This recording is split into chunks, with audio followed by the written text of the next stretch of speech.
evening. My name is Vijeta, and I'm the field application specialist for Cell-Link. So, in today's session, I would like to walk you through the what is bioprinting, the workflow of bioprinting mainly. So, I'll walk you through each and every steps very clearly so that you have a understanding of the entire process. And then I will also take you through different technologies which is usually involved in this bioprinting area. Following that, I will also discuss some of the features that these bioprinters carry. And moving ahead, also according to what time permits, I have also kept few applications in the presentation so that we can discuss how researchers in India as well as across the globe are working in this area. So that would be my entire work pipeline of presentation. Just a brief about my company, Cell-Link. So Cell-Link is a Swedish company based in Gothenburg, Sweden, and we came into picture in 2016 when we introduced our extrusion-based bioprinters, and following that, now we have like a portfolio of instruments. And using our resources, we have close to 22,000 plus publications coming from our resources, from our biomaterials as well as bioprinters. Also in India, we have a Center of Excellence facility in IISc Bangalore. That is where I am also based out of. And all the bioprinters that Cell-Link has is also present at the COE. And this place is open for you to conduct your proof of concept studies, to also visit for a demonstration. So I'll be very happy to take it forward. We are housed in the Department of Bioengineering in IISc Bangalore. So moving ahead, again, one of the challenges that our company is trying to address is the time that it takes for a drug to move from bench to bedside. Again, there's a projection that by 2050 there would be a 75% rise in cancer cases, and most of these cases would be in people who are aged below 50 years. And again, there are around 300 million people who are already suffering from rare diseases. Now given that any drug, for it to move from bench to bedside, it takes like a long process of 10 to 15 years, in which also we see that 90% of the drugs fail to make it to the bedside. So in order to bridge this timeline, what we cater to is we try to, our technology help you come up with much more human relevant model in order to shorten this drug discovery pipeline as well, also to reduce the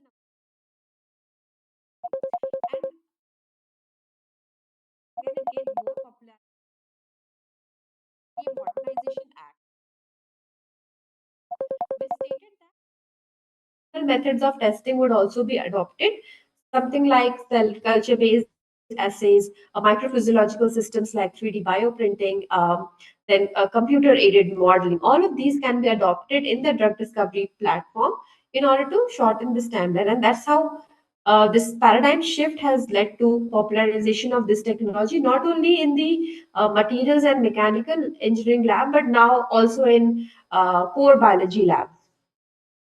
So, coming to the question of why at all we would like to look at three-dimensional structure, I'm not sure about the background of the faculties who have joined here, but just to again give you a familiarity, many of the research that has been going around in the life science area, especially in the drug discovery area, they were actually always conducted on 2D cell culture platform. So 2D cell culture means that you take cells and you grow them on two-dimensional petri dishes, okay, or culture flasks. So this allows the cells to flatten and grow in monolayer, but they would only expand in XY dimension. So this way of culturing is much more easier and faster, and therefore most of the drugs, most of the media were actually optimized on 2D cell culture platform. But then slowly, scientists realized that this method of testing is not very suitable because it has poor predictability, because cells in our body, they never exist as 2D. It always exists in three-dimensional architecture with many other cells and extracellular matrix around it. Therefore, this flat monolayer culturing way and testing is not a relevant mechanism. And then people started moving towards other form of modeling systems like spheroids. So in spheroids, what happens is you actually culture cells as an aggregate. So cells do acquire this three-dimensional architecture. But again, culturing spheroids or generating spheroids has its own challenges, as well as it also lacks cell to cell and cell ECM interaction. Therefore came the advent of growing cells as 3D tissue model. So what is this tissue model? Just to give you an example, for example, if some drugs were tested on one of the cells of skin, let's say they were testing the upper layer of the skin, keratinocytes or melanocytes, now you can actually create in your lab a tissue model with multiple types of the cells in the skin. So you can consider the top layer, the epidermal layer, you can consider the dermal layer, you can consider the follicle cells, hair follicle cells, you can consider fat cells. All of these can be spatially arranged with the help of bioprinting technology to create tissue model onto which tests can be done. So these modeling system, they have both cell-cell as well as cell ECM interaction, and they are much more predictive in nature and much more relevant for drug studies. So the role of 3D bioprinting, it lies in these areas. First, it definitely bridges, it acts, it has, it's basically, it combines both biology and engineering. And you can create human relevant tissue models like organoid model, cancer model, or tissue models. It has various applications in regenerative medicine as well as oncology and wound healing applications. Plus, the whole idea is to accelerate the drug discovery process as well as to move towards personalized therapy. So, coming to the question of what is 3D bioprinting, again, 3D bioprinting. So, first, I would like to explain you the terminology additive manufacturing. I know this program is also very much, it's dealing with this additive manufacturing process. So, I'm sure many of you are already familiar with it, but it's a way of manufacturing a product. In lab, also, we manufacture different products by different ways of manufacturing, or we do it at large scale in the industry. So, so the different ways of manufacturing include formative manufacturing, the first one, wherein you create a negative mold for your model. So it's basically the mold comprises of the impressions for your model, and then you feed in your material of choice, and then take your after solidification, you can take your model out. So injection molding is an example of formative manufacturing where you push in your material through into a mold and then it takes the shape of the model. So wherever mass manufacturing is involved, additive manufacturing is a good way to proceed. Then there is another form of manufacturing known as subtractive manufacturing. What is subtractive manufacturing? From the word itself, you take bulk material and you subtract the model out of it. So this does involve some wastage of material, but again, wherever a new design is involved, this is a good form of manufacturing. Now, our technology, 3D bioprinting, it deals with this additive manufacturing process. What is additive manufacturing? From the word, you take a material and you lay it down in a layer by layer fashion to give rise to your 3D architecture. So additive manufacturing, it can only cater to low volumes. You cannot do mass manufacturing at the current scale, but anytime a new design is involved, anytime an intricate, complex design is involved, this process of manufacturing is a way to go. So both 3D printing, 3D bioprinting, they are like derivative term for additive manufacturing. So what is 3D printing? In 3D printing, you deal with materials which are inanimate in nature, which are non-living in nature. So you can print plastics, you can print metals, ceramic, something which does not contain any live element, and which can be put together in a layer by layer form to give rise to your model, 3D model. So somebody who is doing work in, let's say, bone regeneration area or dental regeneration area for the harder part, then they would actually go for 3D printing and not bioprinting. So what is 3D bioprinting? 3D bioprinting is taking both biomaterial plus cells together. What is this biomaterial? This biomaterial basically acts like your extracellular matrix. Along with that, you incorporate cells and then you mix it together and put it together in a layer by layer fashion to give rise to your tissue model. It can be simple models or it can be complex models like cornea or heart valve, that can be bioprinted. So coming to the process of bioprinting. So again, there are two approaches that one can follow for bioprinting. One is a cell-free approach, which is 3D printing only. You take the biomaterial, which is your extracellular matrix, and put it as a scaffold. And on the scaffold, you can seed your cells later on. Okay. So this is one of the ways to bioprint, and the other way is to definitely mix this cells and biomaterials together and print it. So the printers are equipped to do both. So the printers actually come with sterility features, and you can do cell-based printing as well as you can do cell-free printing in it. So the next thing is moving on to the bioprinting workflow. So the bioprinting workflow, it comprises of these steps, but I want you to understand one thing is that you will never eliminate two-dimensional cell culture work from your workflow ever. It will always remain a part, but the 3D part gets incorporated in your two-dimensional cell culture. Okay. So in 3D bioprinting workflow, the first aspect is 3D model designing. That means you need to assign a shape in XYZ for your structure. That's the first step. Next is the biomaterial ink preparation, the place where your cells would be seeded. So many labs in India, again, they go for preparing their own biomaterial ink. How the considerations are taken, I will explain you in my coming slides, but this is an important part of the workflow and it always takes also a lot of time in optimization for both cells as well as for the printers. Optimizations are done, therefore preparing bio ink is an important part of the workflow. Then identifying the right bioprinting technology. I told you, right, that there are different technologies which is spread in this area. So identifying which one of it will give you your concerned model is also very important. Then there is a step of cross-linking or basically hardening your structure or solidifying your structure, making the important chemical bond so that your model remains as it is for downstream processing. And then further you culture so that your cells can divide into it, multiply into the scaffold, and then grow as a tissue network and move onwards for your analysis. So this is the entire workflow. What I'll do is I will explain each of the component of the workflow in a bit more details to all of you. So the first aspect is 3D modeling, right? So I told you 3D modeling is assigning an structure. I covered in this models, but just overview. Usually, so the language, okay? Are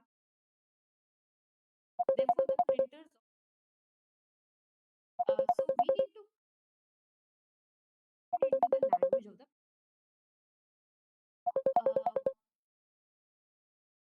understanding would be design we are looking for that entire design using a software. Okay, so we create a 3D model.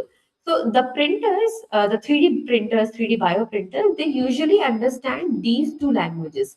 One is known as STL, other is known as G code. Okay, now STL, or there are other forms of also this language like AMF, 3MF, OBJ. So these file types, they usually describe you the outer geometry of your structure.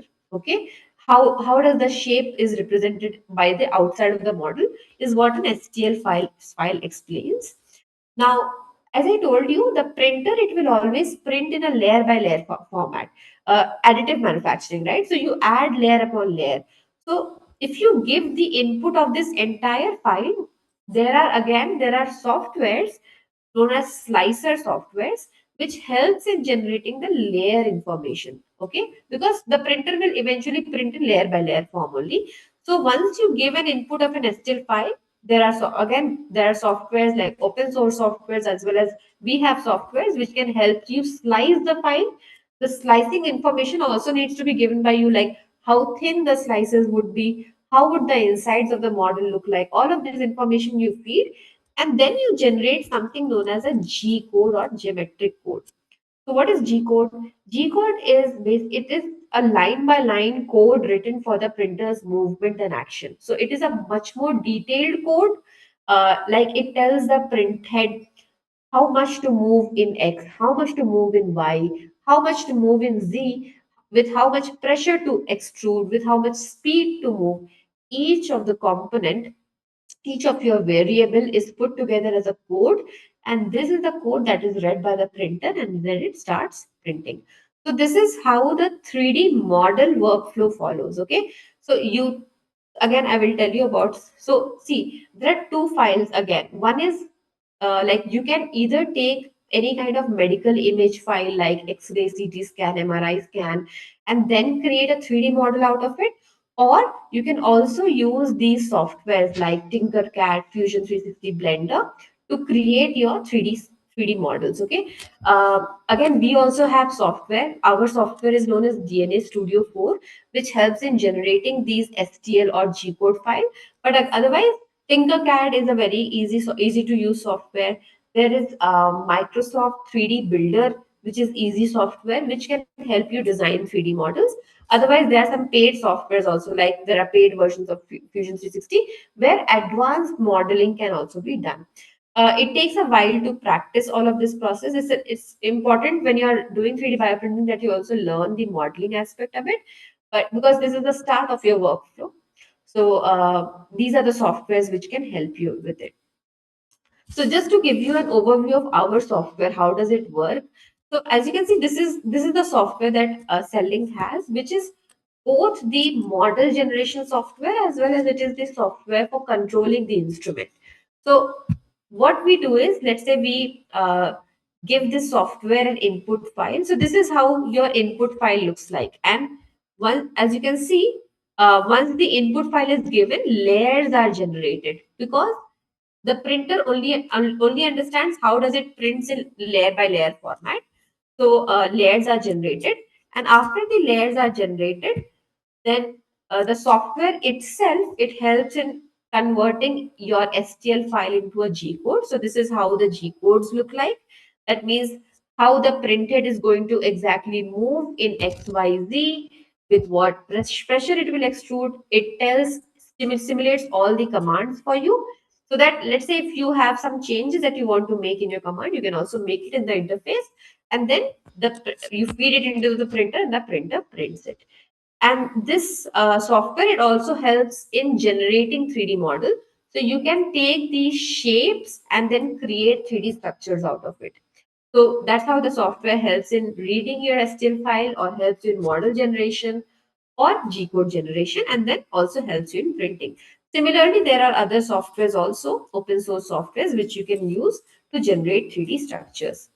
And then there are also slicing softwares which can help you slice the model and generate G code for you. So this is about 3D modeling part. Moving on to the next part, which is preparation of biomaterial ink or bioink. So this is also, as I said, this is an important component of the workflow because without this, the printer cannot print, because you need to always suspend your cells into the ECM and then start printing.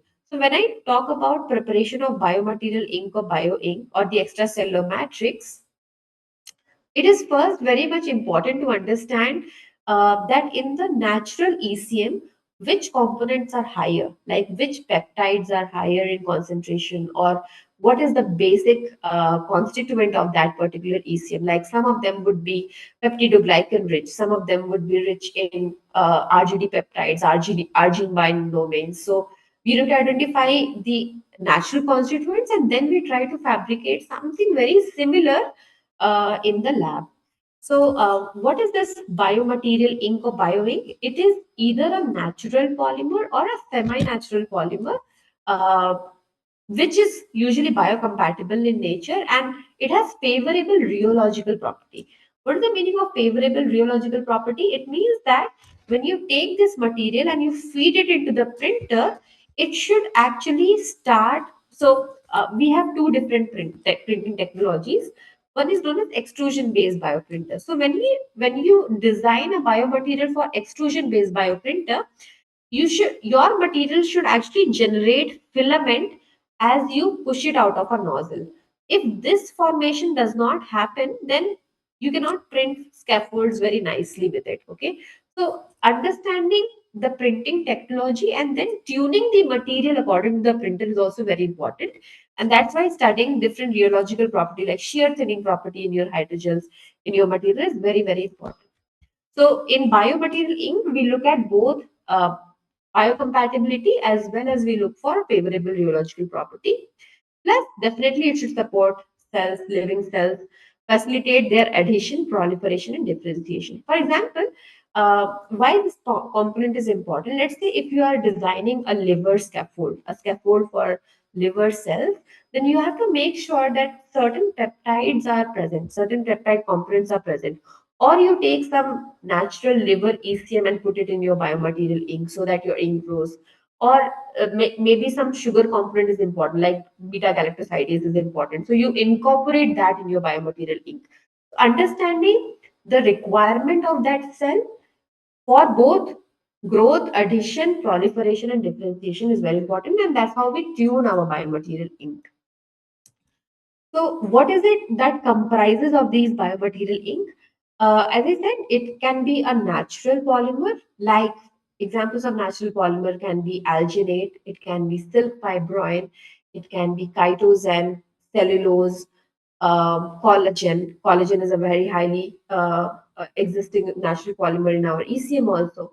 So either it can be these polymers, or you can also modify natural polymers into semi-natural ones. So, for example, if you have heard about gelatin methacrylate, it's a very highly used biomaterial in the bioprinting area. So, gelatin methacrylate is actually gelatin plus methacryl group added to it. So gelatin is a derivative of collagen, and it is much more easier to work with compared to collagen, and it has much more better mechanical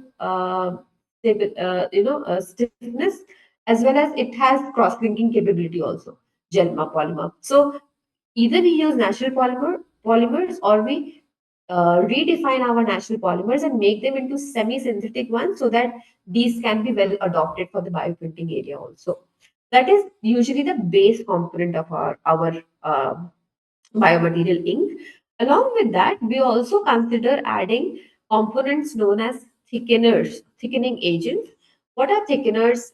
These are viscosity enhancers for our biomaterial ink. I told you, sometimes we will use material which should draw out like filament. Now, we cannot take watery like substance and start printing. You will not form your structures properly. So, in order to give some viscosity for the extrusion based bioprinter, especially, we consider adding thickening agents to our biomaterial ink.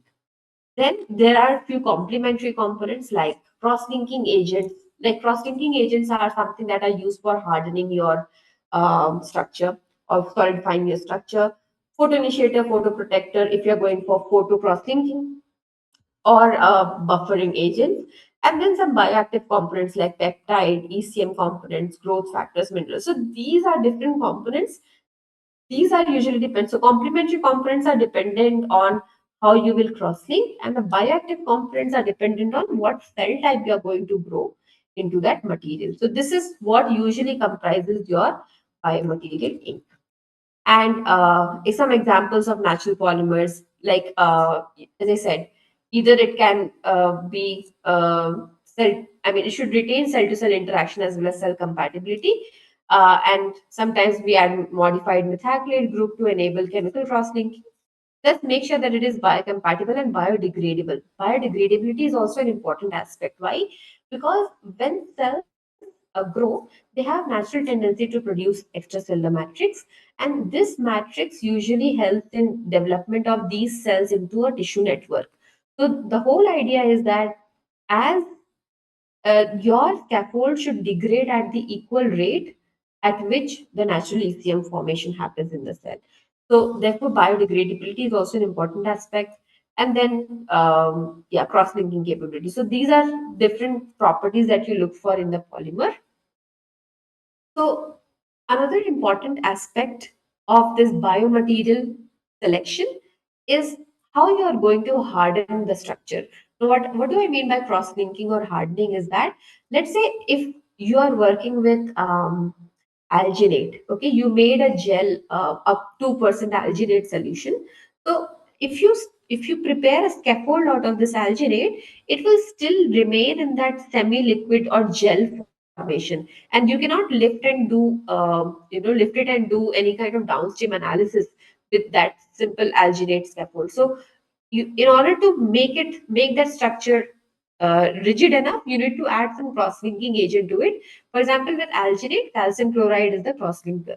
So many a times, some of you might have also prepared these alginate beads in lab with encapsulated bacterial cells or encapsulated cell lines. So it's important to cross-link the polymer so that all the functional groups are, they're chemically bonded, and then you get a rigid structure so that you can lift and do work with it. So there are different ways of cross-linking polymers.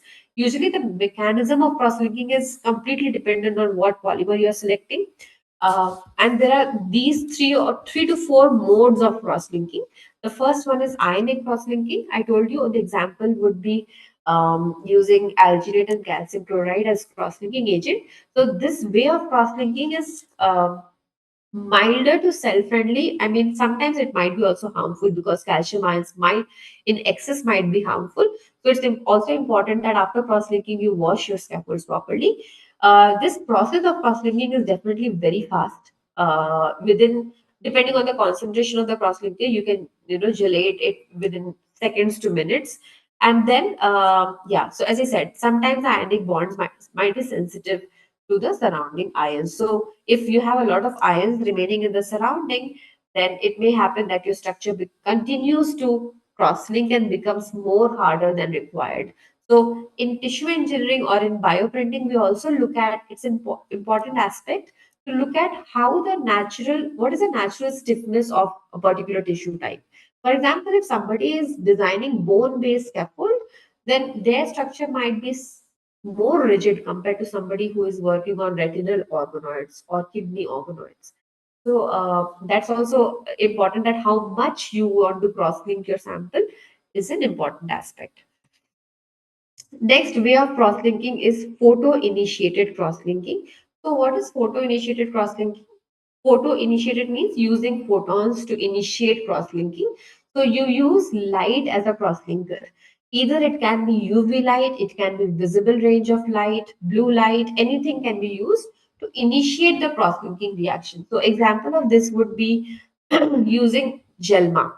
So I told you, right, GELMA has cross-linking capability and it can be cross-linked with UV light. So when you shine 385 nanometer, there are these bonds which would cross-link. That's why this methacryl anhydride is added to it. Now, let's suppose in bioprinting, we cannot use 385 nanometer UV light. So that's why we add certain photo initiation compounds in our biomaterial ink, which helps in initiating this reaction at a different wavelength. So there are photo initiators which work at 405 nanometer or 485 nanometer. And therefore, once you add these photo initiators, you can then cross-link with visible wavelength of light, which is not harmful for the cells. So this way of cross-linking, it is giving you much more higher mechanical stability. Also, you can tune the stiffness range, like you can uh, create scaffolds with multi-stiffnesses also. Like one layer of your scaffold is having a higher stiffness compared to the other layers. That can be done. But yes, definitely it is a sensitive method. Why? Because sometimes overexposure can lead to harmful effects for the cells.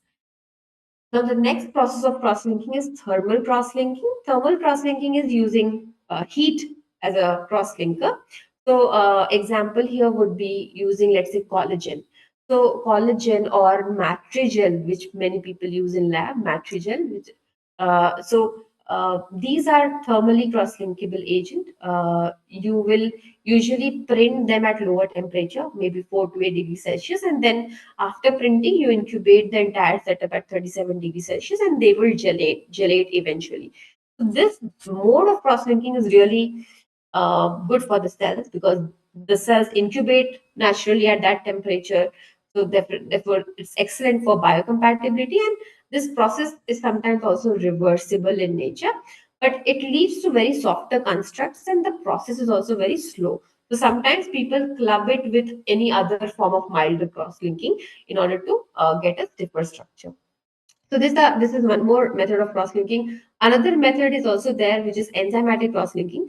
I have not put it here, but that is also considered as a good mode of cross-linking, like using a fibrinogen and thrombin combination to cross-link the polymers can also be adopted. So, as a company, so we started off as a biomaterials bio ink company. So we have also designed different types of biomaterial ink for different tissue types in the body. And these are like ready to use solution. You can just procure the ink and mix your cells, and then you are ready to print. So we also provide you with print protocols, like what pressure to use, how much cross-linking time to use, how much cells will go in these biomaterial ink. Everything is shared, and these come in like small pack sizes, so they can also act as good control for your own biomaterial ink, or you can also procure it for your experiments directly. Yeah. Coming to the next part of the bioprinting workflow, which is the bioprinting technology itself. So we covered 3D model designing, which is what is it that you want to print, how does it look like, and with what you want to print. Preparation of biomaterial ink. So next we move on to the bioprinting technology, like which technology would actually help you achieve the model. So in the bioprinting area, we usually have three different ways of bioprinting. The first one is known as extrusion based bioprinting, then we have inkjet based bioprinting, and third we have light based bioprinting. Okay, and we have like printers which help you follow this mechanism and then print. So the first one is extrusion based bioprinting. So from the word itself, extrusion means to use external pressure in order to push the material out from a needle or a nozzle. Just like how you see in this video, there's a nozzle here and your material is pushed downward in order to draw filament, and the filament goes around building your layer by layer structure. So this extrusion-based bioprinting mechanism, it expects that the material, once it is pushed downwards using some kind of force, it will draw continuous filament of the material, and that will help in generating layers. So this pressure that I'm talking about, it can either be pneumatically driven, which means air pressure driven. It can be piston driven, which means by mechanical push of a piston, you can drive the material downwards. Or it can be screw driven. That means rotational motion of a screw will drive the material downwards. So any of these methods can actually help you get the filament formation. So in the video that you see here, the printer, it is using pneumatic pressure for printing. So there is air pressure through these tubings, and that is pushed inside the cartridge, and that moves the material down. So the advantage that extrusion-based bioprinters provide is that, like here in this video, you can see that one material comes out, but successively you can have multiple materials in different heads, which means that you can actually have multiple types of cells in the same model put together and create a versatile structure. And versatility is also in terms of material that you use. So you can use different kind of polymers, different types of cells together with it, and then print. So multi-material printing approach is there, and plus there is also coaxial printing. I will explain coaxial bioprinting in my coming slides. Okay, so that is how an extrusion-based bioprinter works. Next is inkjet-based bioprinter. So compared to extrusion, in inkjet, the material, rather than forming filaments, it actually forms continuous droplets. And these droplets, they go around and build your scaffold. So this droplet generation, either it can be thermally driven or electrically driven or microvalve driven.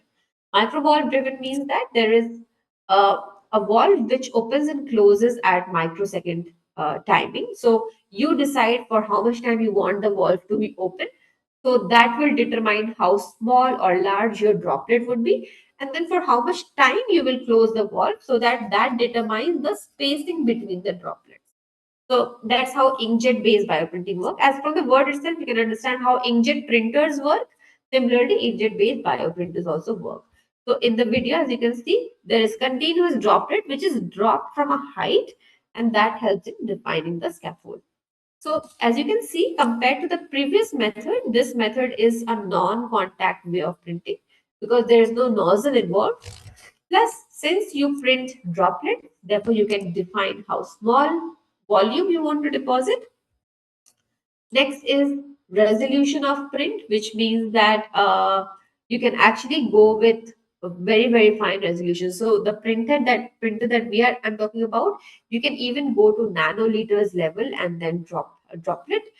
Plus some material which does not have the property of becoming filament like when pressure is added, you can actually print them with this inkjet printing method. So you can also print low viscosity fluid. For example, somebody who wants to print or deposit cells with media, they can actually do it very easily with this inkjet based bioprinting setup. The next form of bioprinting is light-based bioprinting. So what is light-based bioprinting? Light-based bioprinting, from the word again, it means that you are going to print with the help of light. Okay. So two considerations here. One is that uh, the polymer or the biomaterial ink that you have defined, that should be photocross linkable in nature. So it should accept light energy and it should be able to cross link. And second thing is that second understanding should be there that both printing and cross linking happens at the same time. So in the earlier setups in extrusion and inkjet, you would usually cross link at the end of the print after the print has completed. But in the light based bioprinters, we both print and cross link at the same time. It's simultaneous. Okay. So now let us understand how this technology works.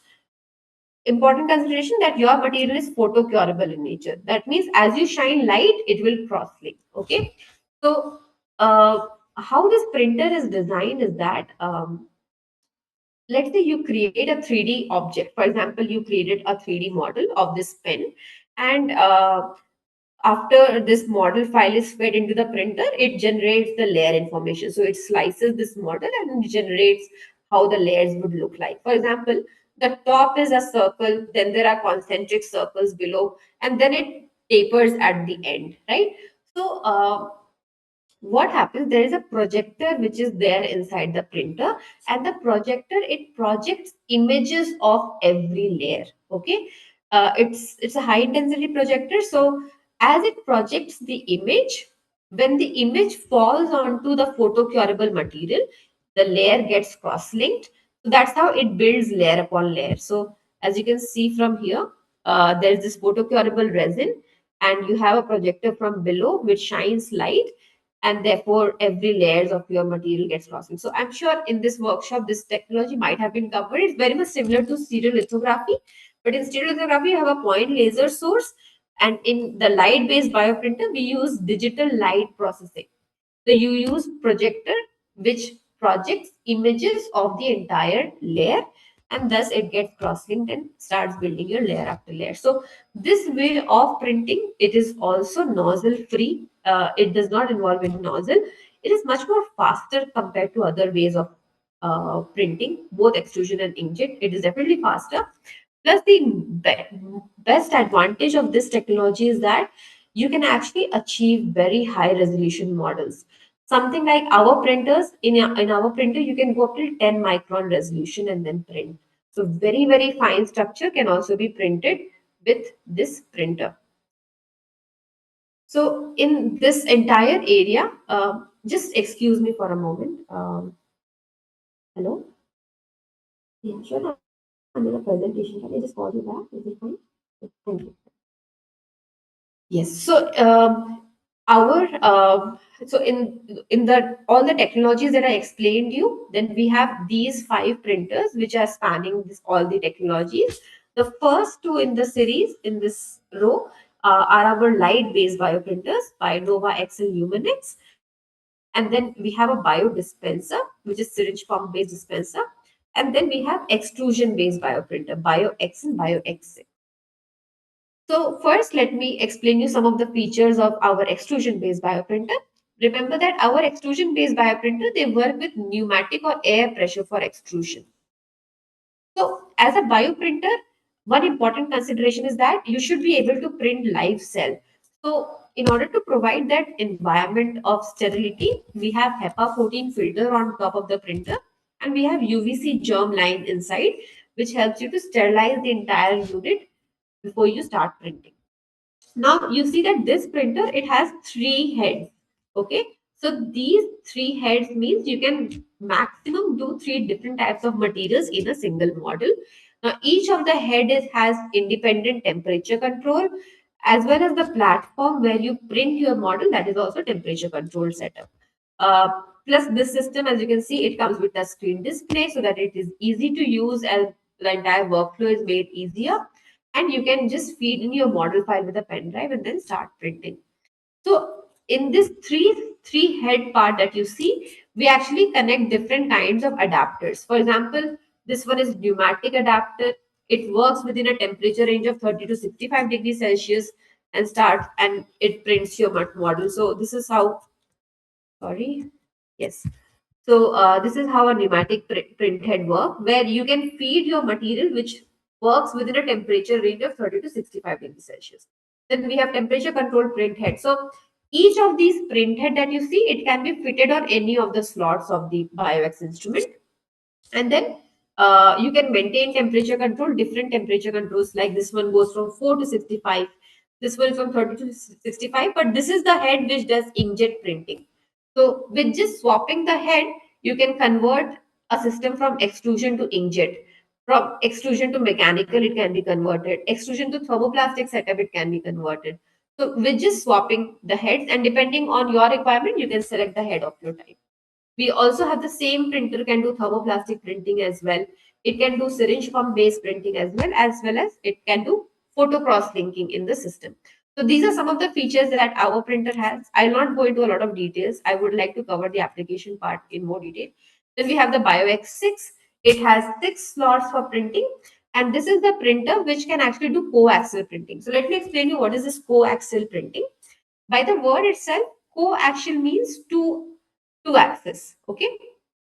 So in this setup, what you do is you have two materials.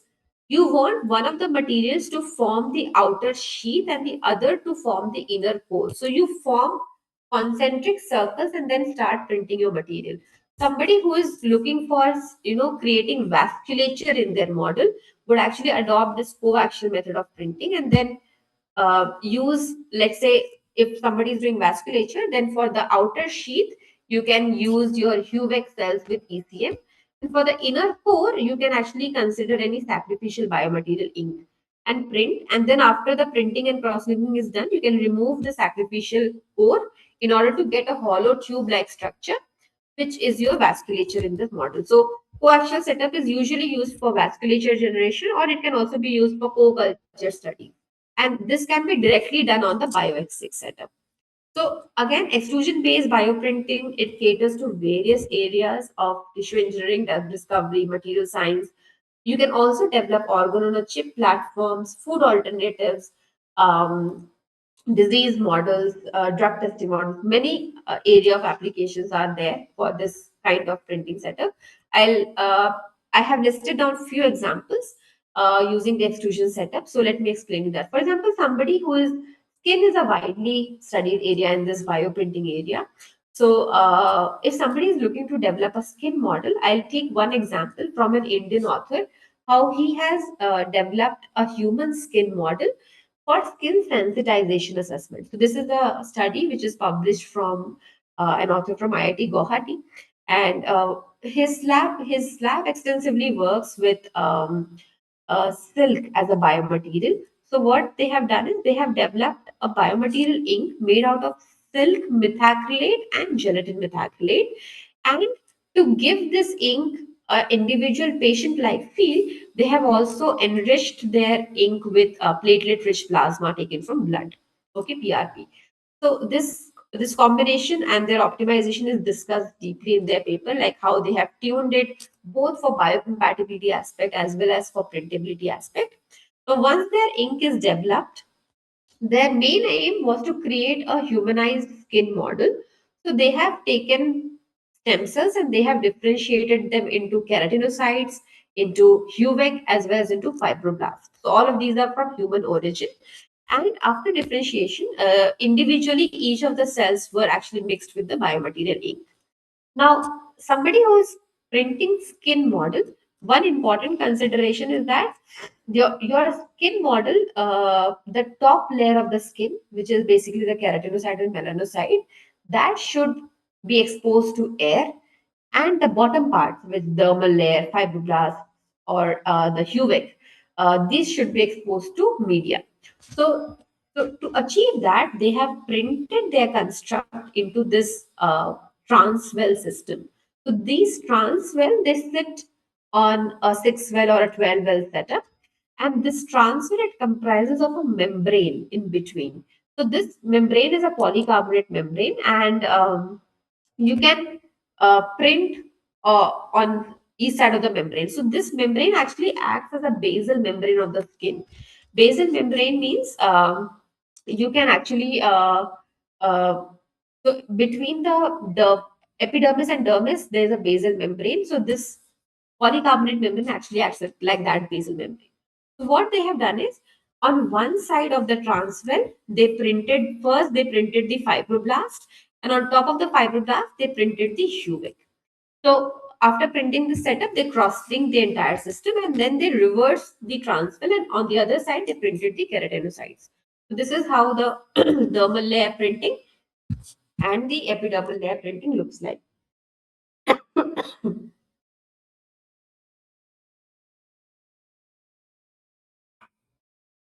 So this was done using the temperature controlled head of the Bioinks system. And as you can see, one side you print with uh, the dermal ink, and the other side you print epidermal. So the dermis was almost like 4 layers, and there was one layer of blood lining, cubic, and the epidermis was almost 2 layers. So they did it with different gauges of needle nozzle. It was around, dermis was around 1 mm thick, and the epidermis was around 500 microns, roughly, as far as I remember. Yes, so after printing and cross linking the entire setup, then they submerged the entire transwell. So for the first 3 days, the entire transwell was submerged in media so that all the cells, both keratinocytes, dermal fibroblasts, HUVEC, everything grows properly. And then the media, after 3 days, the media from the keratinocyte layer was removed. So this gives this air liquid interface culture, which is exposing the keratinocytes to the air so that they can mature better, and then culturing it further for 14 days in order to mature their entire model. So remember that their model, after 14 days, what they did was they gradually, like every 2 or 3 days, they were doing cell viability analysis to see whether the cells in the model were live or not, and also cell surface marker studies. So this implies that whether the cells which were originally seeded, they are growing as per the requirement or not. So remember, their whole aim for generating the skin model was to go for skin sensitization assessment. So that, let's say if some cosmetic industry is trying to test their molecules onto the skin, then the skin would model would say whether it is a corrosive reagent or a skin sensitive reagent, or it is not harmful for the skin. So this sensitization behavior is actually brought about by immune cells. So in order to incorporate immune cells in their model, what they did was they seeded the bottom of the well plate where the transwell was incorporated with macrophages, differentiated macrophages from THP1 monocytes. So now this actually acts like you have you have the skin, and below that you have blood vessels, and in the blood vessels blood is flowing where your monocytes are there, right? So as you give a signal, as it gets a signal toward from the skin, it goes inside and then differentiates into macrophages, and then it uh, looks forward as to what it has to do. So this is the same kind of setup that they wanted to create in the lab. And after they seeded the bottom of the well plate with macrophages, they on day 15, topically on the keratinocyte layer, they started applying different kind of skin sensitive reagents. So either it can be skin sensitive or skin corrosive or non-harmful to our skin. So something like SDS, SCL, KOH, IPA, again to test out their system. And following 48 hours of incubation with this reagent, then they went out to check for IL-1 beta level and TNF alpha levels in their media. So this all the studies that they have done, all the workflow that they have followed is following OECD guidelines to evaluate the aptness of this kind of model for preclinical as a preclinical screening platform for skin sensitization tests.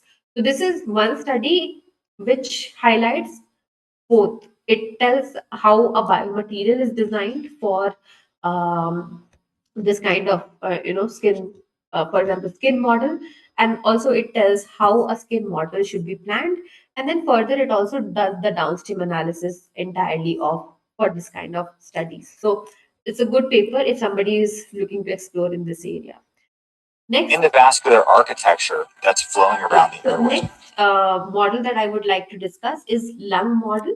So again, this is also a widely studied model. One of the examples that I would like to take is of this infectious disease model of a it was a study published from a German scientist. So what they have done, yes, Jens Kurek. So they wanted to again create a platform for screening different viral inhibitors on lung model. Okay, so their important objective was to incorporate three different layers of the lung. One was the epithelial lining, then you had the immune cells, and then you had the fibroblast layers. All the three layers, they were sandwiched one upon the other, and this is how their model looked like. So the first layer, it comprised of A549 cells. The second layer comprised of THP1 monocytes, and the third layer finally comprised of the lung fibroblast. So this is how their model looked like, 7 by 7 mm with 1 mm thickness, distributed with three types of cells. And they also prepared their biomaterial ink in the lab, which comprised of alginate gelatin and collagen as the base material, and some other additive reagents for different types of cells.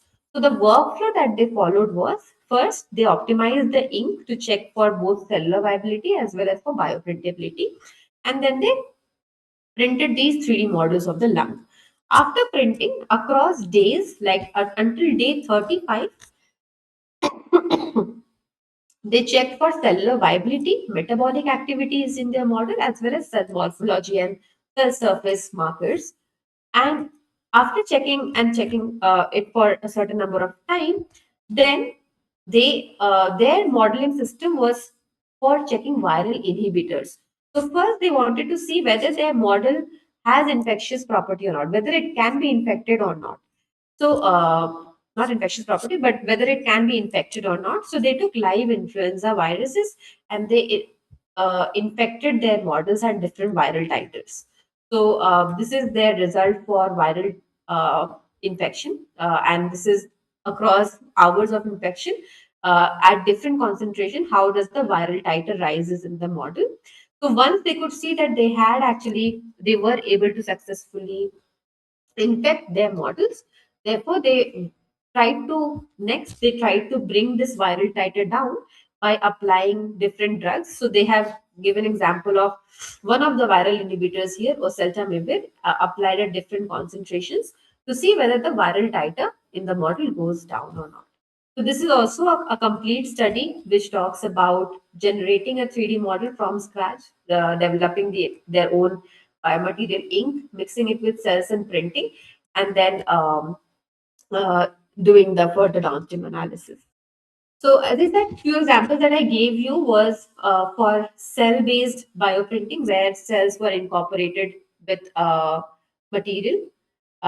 Again, there are few examples of bioprinting where it's non-cellular based. For example, this one where they have developed patches for diabetic foot ulcer. So diabetic foot ulcer, again, one of the challenges that many of these ulcer areas, they actually get infected by bacteria very easily. So drug-loaded patches are developed with the help of bioprinter, where you can use a thermoplastic polymer. So thermoplastic polymer, they actually degrade very slowly, and there are a few medical grade thermoplastics which can be actually used for this purpose. And these thermoplastics can be loaded with any kind of antibacterial or antifungal drug, so that with slow release, they can actually prevent the entire infection. And further, you can also incorporate drug which would help in faster healing of these wounds. So this one study, it actually talks about developing these patches for and checking the drug release profile as well as the zone of inhibition for Staphylococcus aureus and E. coli. So they could see that the patches, they did show burst release, but with time they had actually shown very good stable release of this levofloxacin drug which was incorporated. Plus, because you're going for 3D printing, 3D bioprinting, you can actually design this scaffold according to yourself. You can decide how much thick you would like to go, or what is the exact shape that you would like to achieve for your model. Everything can be designed by you. So these were some examples of extrusion-based bioprinting that I wanted to give you. So now I'll move on to the light-based bioprinting setup, so that I can explain you in a bit more detail how these light-based bioprinters are designed, and I will give you one example application for the same. So in the light-based area, again, remember we have two instruments, Luminex and Bionova X. Both of these instruments, they have similar principle, but their projector orientation differs a bit, and therefore they have different capabilities. Like Luminex can achieve a resolution up to 35 micron, whereas Bionova X can go up till a resolution of 10 microns. Okay, so first let me talk about Luminex, how this Luminex printer is defined. I'll just pause the video. Let me explain you first. So I hope that in this faculty development program, you were already taught about how SLA printers work. But just to again give you how this DLP printer work is that there is a model file that you give as input, and that model file is sliced into different 2D layers. Now each of the layer is projected via this projector, and this projected image, it falls onto a vat where you put your photocurable material. Okay. Now there's a build platform on top which comes in contact with the material.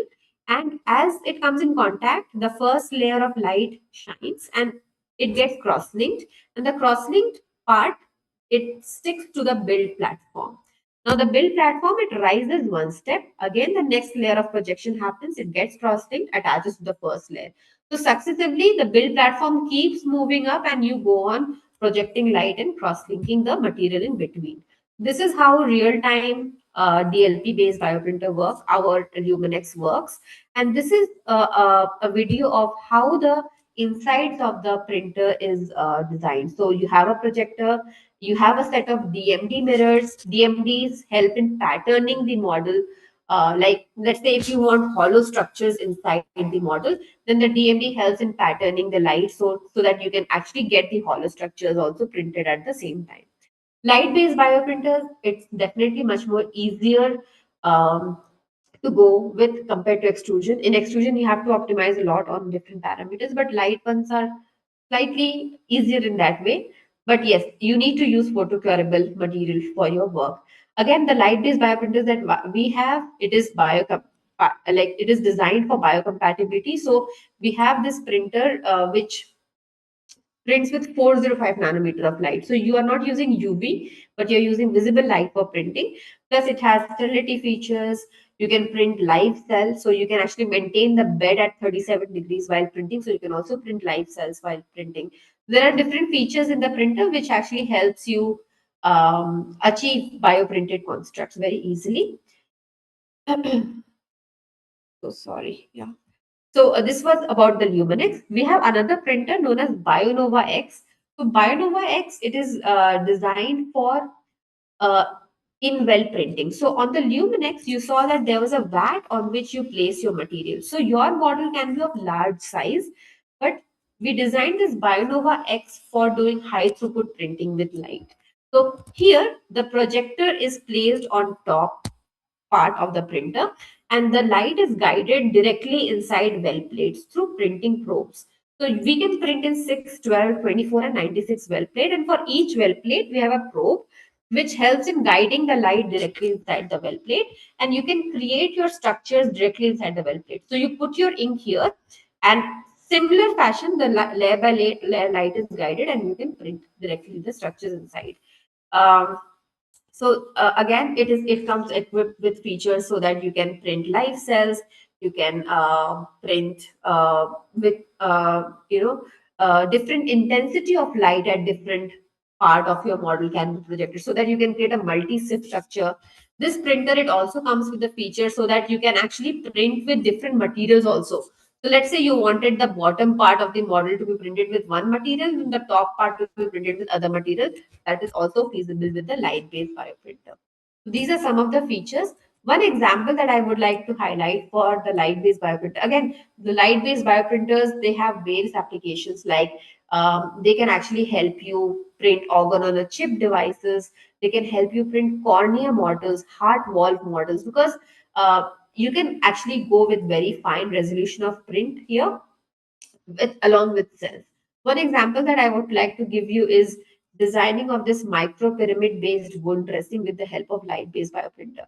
So nowadays, if you see, there is a lot of talk about using micro needle patches or micro pyramid based patches for wound healing purpose or for drug delivery purpose. So this one publication, this is also from an Indian author, and they have developed this micro pyramid based patches for wound healing. So the whole idea was uh, why they went for this pyramid based approach, so that actually pyramid would occupy more surface area, and with the help of this light based bioprinter you can achieve a pointed pyramid tip. So this kind of model you cannot easily get with the extrusion setup. You will actually not be able to achieve the fineness that you get, but with the light based printers you can actually easily achieve it.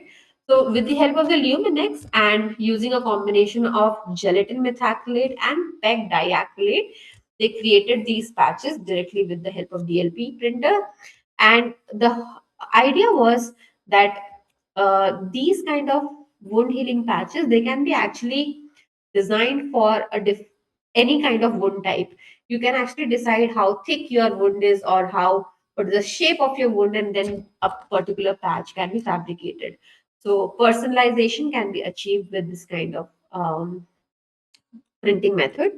So after designing their patch, the first thing that they did was they checked for adhesion assessment, whether these patches would adhere to the site of wound or not.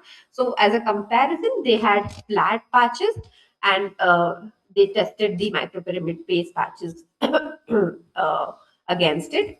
And they also checked for strength, enhanced adhesion strength. Now, after that, they went for checking in vitro assessments like cytocompatibility, which they did with fibroblast cell line, whether the cells were cytocompatible onto the patch or not. And also, they check for immunogenicity as well as immunogenicity. So, the whole idea of their study was after developing these patches, they wanted to see how these patches would differ from flat patch, which is not having any pyramid shape. Or they also had few other examples, like they coated these patches with heparin. So heparin, reason being because heparin helps in sequestering growth factors to the site of the wound, which will help in faster wound healing. So they had these examples.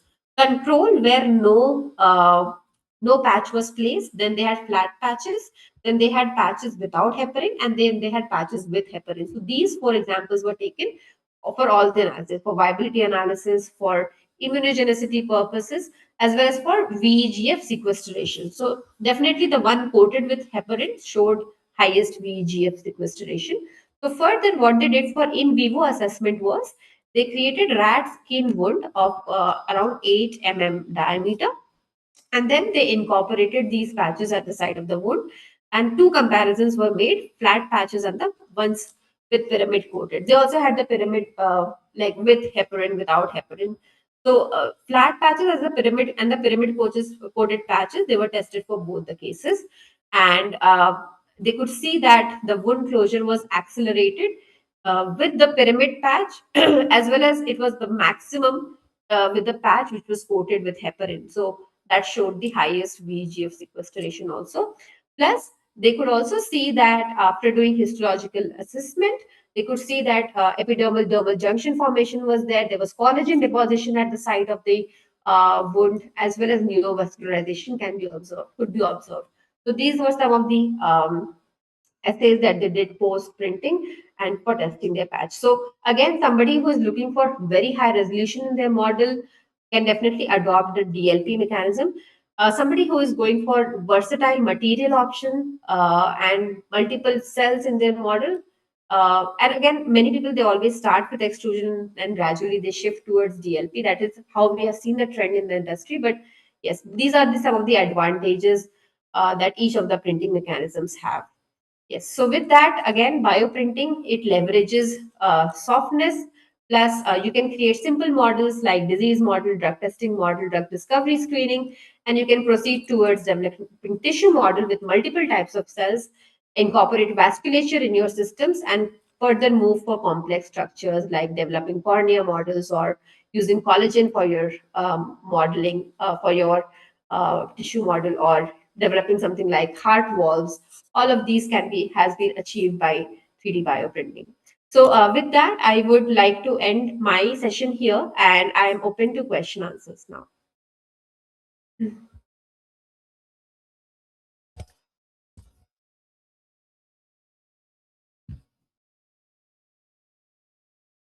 Okay, are there any questions in the chat already?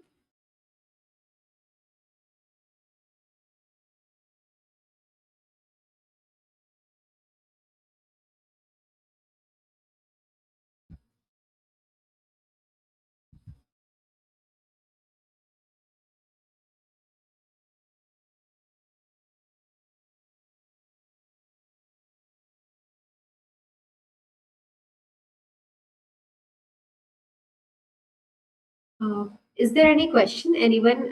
You can definitely. I can address it too. That I can address it right now.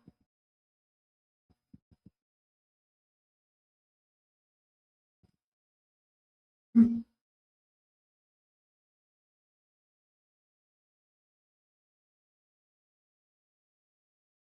Ma'am, Yes, sir.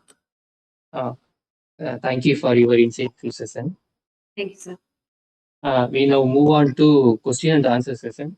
Yes. Participants, if you have any queries, please ask to ma'am.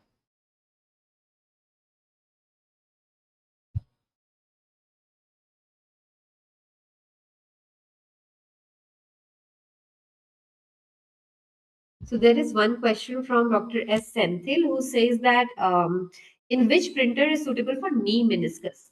So actually, uh, knee meniscus has been printed both with DLP as well as with extrusion, because with knee meniscus, there is no problem with resolution. It is just that you need to find out which material you are printing with. Like we have publications which have shown that they have printed knee meniscus with gelatin methacrylate and tannic acid, and that was printed with the light-based bioprinter.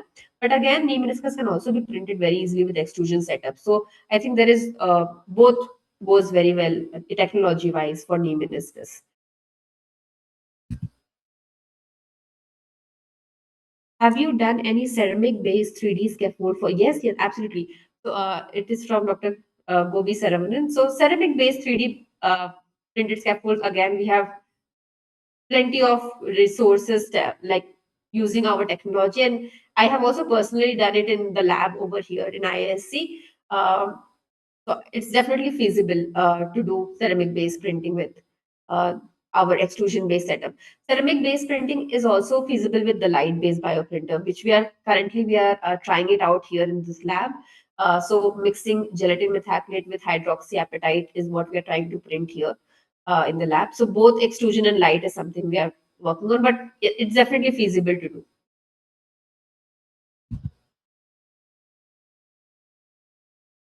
Have you done any organoids using Bioinks cell link? So again, we have also publications of printing organoids with the Bioinks, sir. liver organoid, lung organoid. We also have published few papers, like as Cell-Link has published few articles in this area. So I can share all of that with you, like how they have done it. So again, there are different ways to do it. Like you can go for droplet printing for doing organoids, or you can use the EMD, inkjet-based printing method for doing organoid. Different ways. Again, it's important to see what is it that you are trying to achieve, and then we can help you identify what is it that you will need for let's say your instrument and doing it sort of. Yeah. But it is possible to do organoids as well. Will you do bioprinting from other outside sample? Yes, yes, absolutely. So that is the whole point of having the center of excellence in IISc, so that you can do your proof of concept studies here. So how does I will share the link of the IISc website with you over here in the chat. So actually, you can visit Department of Bioengineering IISc, and in that there is this bioprinting section. So our form is there. You need to fill that form out before coming down to. So you need to get in touch with me in order to book a slot. I will also share my contact number here. Uh, Yes. So before coming down with your material or sending your material, please contact me so that I can identify which day we will be printing your sample. Every slot that we give is of 1.5 hours, and 1.5 hour is for external institute. Let's say if it is government institutions or semi-government, it is 250 rupees for 1.5 hours. If it is a private body, like some private companies, then it is 1,000 rupees. Okay. Um, and along with that, you need to bring your sample. We provide you with a cartridge and nozzle. So consumables are charged separately, but slot charges are very minimal, like 250 rupees or yeah, per slot. And then you can use any of the printers that are there here. So I will share the website page with you so that you can visit this, and also you can read about our printers here. Everything that is present in the COA is also listed over here.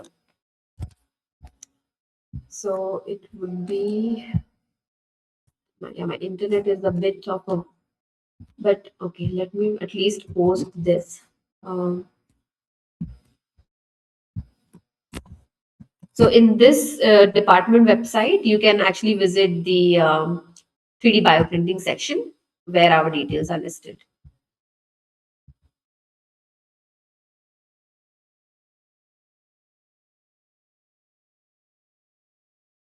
Cost of your bioprinting and bioink, because I don't know. Yes, definitely. I would also agree that bioprinting cost is definitely it is expensive, but I think especially in India now we have labs who are developing their own materials, so to an extent the cost can be controlled, I would say. But yeah, for us also, our printers, they range, like I would say, again, there are different printers starting from around 50 lakhs goes up to like 1.23 cr. So it is an expensive investment, I would say. Again, depending on accessories that you would need for your work, it does go high. But I think the whole idea is, again, with time, I hope like in 5 year timeline, next 5 year timeline, we would be reducing the cost a lot, because again, the adoption might increase across the globe, as well as we will have new biomaterials that people would be working with.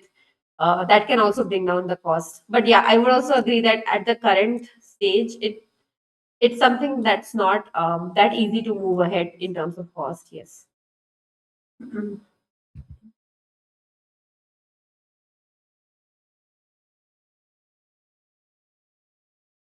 Um, Let me just see other questions. So will you do bioprinting from other outside sample? Yes, we do it from outside sample. As I said, you can also send your samples to us, but usually I prefer if people come down so that they understand the property with us better. So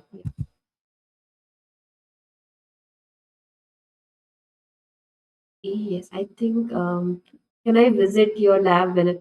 Yes, absolutely. Please get in touch with me. I have shared my contact number here. So even if somebody would like to visit collectively with other faculty members, I'm very much open to showcasing you everything that we have here at the facility. Hands-on training, yes, I do give, but it's sort of time investment, so I prefer that we do it at like if it would be better. We do it maybe also script requirement, it would be a given set of hours. Real simulation where doing real simulation, understand your question correctly. If you're telling that you want to simulate how your model would be printed, that can be done on our software. But if I don't know if you are trying to ask something else. Okay, okay. Yeah, so actually, uh, we have a software where when you feed the 3D model file, it generates the layer and then uh, it writes G code for every layer.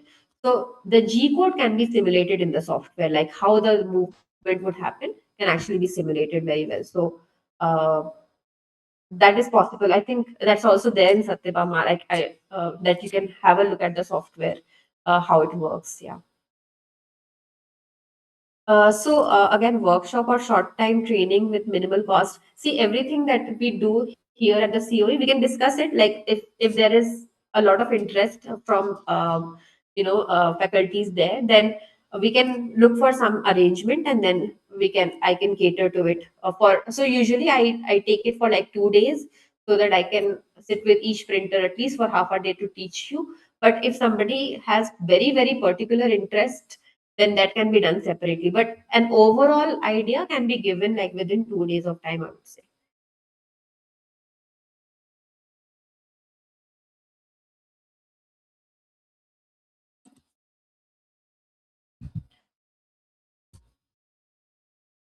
Mail ID also I'll share, yes.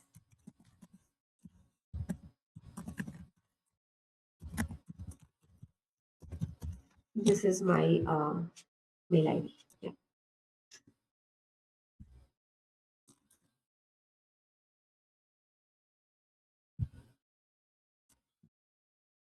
Mhm.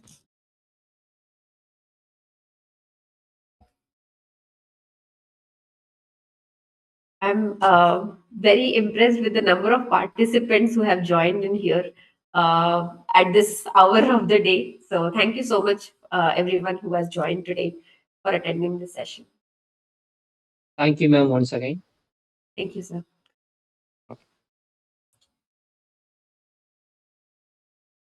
Yeah, thank you everyone for your wonderful comments. Thank you so much. I'm honored as well. Thank you for inviting me for this FDP. Usually, I know that earlier FDPs used to be conducted in person, but even this online session is very helpful, and nobody needs to travel anywhere, and we can do it like this. Actually, last year we also conducted an FDP here at the COE. It was for GSBTM. So. That also was a huge success. We did it for almost like 5 days, so it was a stretched one, very in depth. But I'm happy to be a part of this one. Yeah. Thank you so much, everyone. Thank you, ma'am. It was an excellent presentation. I'm not from bio background, but still you explained in a way that we all can understand it better. So Yeah. thank you very Thank much. Thank you. you.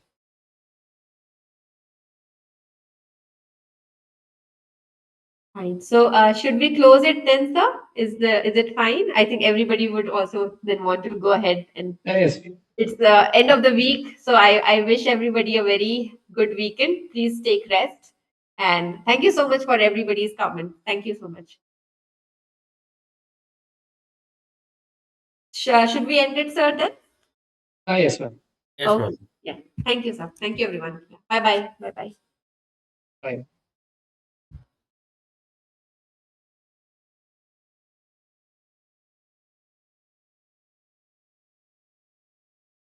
Sir. Yes, sir. Sir, can you share your PPT? Yes. Am I audible and visible? Yes, sir. Yes, sir.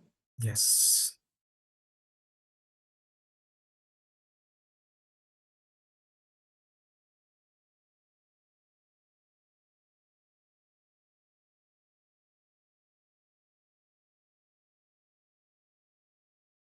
Is my screen visible? Yes, sir. Let me reshare with audio 1 minute. Hmm. Some of my slides might have an audio. Okay. Perfect. I'm done. I can start or should we wait for some more minutes? Yes, sir. New session, We'll right? start, sir. Yeah. We'll start. Yes, sir. So good evening, everyone. I think I'm the last speaker of this day. Sir, I will introduce you yourself. Yeah. Wait, sir. Our next session will be delivered by Mr. Sam Anthony. He is an engineering and additive manufacturing expert with over 19 years of professional experience across automotive, aerospace, electric vehicles, drone startups, and the atomic power sectors. He holds an MTech in design and an MBA and has strong expertise in design for additive manufacturing materials and processes, lattice structure, generative design, topology optimization, and digital manufacturing workflows. He is well known for delivering industry-oriented faculty development programs that bridge theory with practical manufacturing challenges. Now I will hand over the session to Mr. Sam Anthony, sir. Sir, you can continue.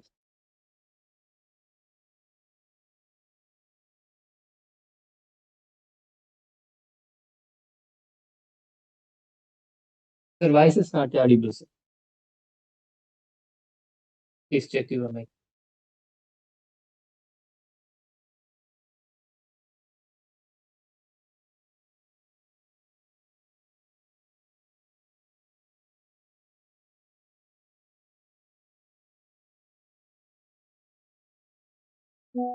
How about now?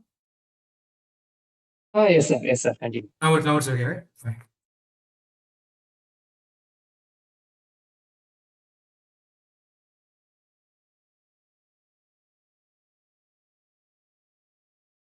So thank you, Alasa, for that fantastic introduction. And I would like to thank everyone who gave me this opportunity.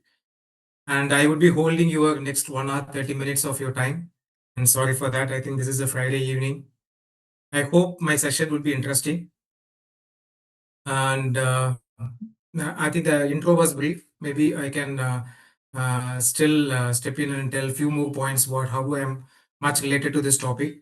So past few years, I have been spending time with additive manufacturing. And as the SAG was giving me an intro into mainly into startups, and that too, personally, I was closely working with many drone startups who are more talking on this topic, plus with many automotive and aerospace companies who are our customers using lightweighting as a practice. So in that way, I was very much interested to have this session. And before much delay, let me take into the session. So though the topic is into additive manufacturing, how I'm going to take it forward is being my background is more into CATIA as a software, and I am into this solution for past 15 plus years. I would try to patch up how the solution is helping and how companies are currently using this for lightweighting. But just I will ensure that I will try to touch base on the manufacturing layer also, because we do have customers who are using the manufacturing layer of it. I hope people know what is lightweighting. I don't think we need to talk much on what is lightweighting is basically. So though this terminology has been well spoken in almost every industries now, but predominantly it started with aerospace industry, where even half kg of weight loss gives a better efficiency. So starting the journey from aerospace industry, now it has get into almost every industries, because the government is also putting a lot of regulations on the emission standards, also topics on sustainability. I think with maximum of the industrial talks, we would have sustainability as a topic. So if you want to talk on sustainability, lightweighting is something which we cannot avoid. So that is one main reason why I have taken that as a topic for the day. So keeping that as a good start. So lightweighting in our aspects normally, how it is being achieved. So normal lightweighting can be achieved in many phases. Lightweighting can be done on the material side. And being people from academic background, I think most of you might have done already composites project, or you might be doing your PhD studies in composites. So which clearly explains how this lightweighting can be done on the material aspect. But for today's session, I have taken design as a focus. How industries they practice lightweighting through design as an approach.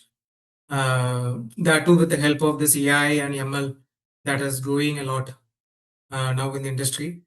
And keeping that as a base layer, now we have this advanced topics like generative design, where we are giving the free hands for the solution to decide on what can be the feasible lightweighting generative designs that can come out of the intelligence of the software. So, which is widely used in various areas like structural generative design, fluid-based generative design, and I would like to throw some light on lattice designs and something we have new stuff called as algorithmic design. So these four would be my main focus when it comes to the CAD application of it. And I have few slides that talks on the manufacturing feasibility, how the design gets into the machine, on how we are helping on the DFM part of it, making the design ready for the manufacturability. Also, who are the customers? Maybe just for the high level idea, who are already flavoring this topic. So that is how I have divided my presentations. I will try to finish in 1 hour, so we would have more time for Q&A. So let me try to play this video. This would be just an eye opener to get into further details. This can be a base understanding that you can set as a context. So, sir, let me know if this audio is audible. Generative design and topology. Can you confirm, Alaga, sir? It's audible? Yes, sir, it is audible. Perfect. Thank you. Optimization are advanced design techniques to quickly create and evaluate alternative designs based on functional requirements, such as material, desired weight, performances, and manufacturing processes. Generative design uses non-parametric techniques such as topology, shape or bead optimization, and leveraging finite element analysis to calculate stresses, strains, and displacement based on your inputs. User variables are passed through an iterative optimization loop to come up with the most efficient design to answer the functional requirements. One of the most common techniques in generative design is topology optimization, which identifies the optimal material distribution to achieve a given objective, such as maximize stiffness, while taking into account the different loads, restraints, and constraints defined over a design space. Topology optimization produces components that are significantly lighter and can achieve better performance while adhering to strength and geometry requirements. By stripping away void elements, topology can also produce unexpected new solutions to design problems. Calculations that would take months to do by hand are done in a matter of minutes. And because 3D Experience CATIA is based in the cloud, you won't need vast computing power to run the calculations. Nor will you need to understand advanced engineering methods.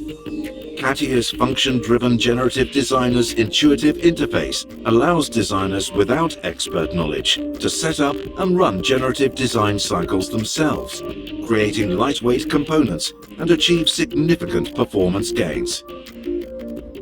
To find out more about CATIA performance-driven generative design solutions, visit the 3DS website. So I hope that video is very crisp and easy to put a context for next 1 hour. So I think few keywords I would like to take from that video. One is on the topology optimization. I'm pretty sure this topic is pretty known, and we all have here at least once, or we are using in our day in day out life. This is already available in the solution for more than decades. So what makes it more relevant now is the manufacturing feasibility.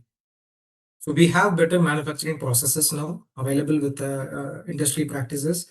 So that has opened up the way for the solution providers to come up with a betterment of solution. So what as a solution providers they do normally? So predominantly on the CATIA 3D experience side, what it basically does is it gives you the free hands to decide. I'm going to do lightweighting, yes, but what is the manufacturing approach I have? So let's assume it is a casting and forging is the process I'm going to manufacture. So the solution can take that as the manufacturing approach, and it can do the topology optimization just to ensure the data that comes out is manufacturable using that as an approach, manufacturing method.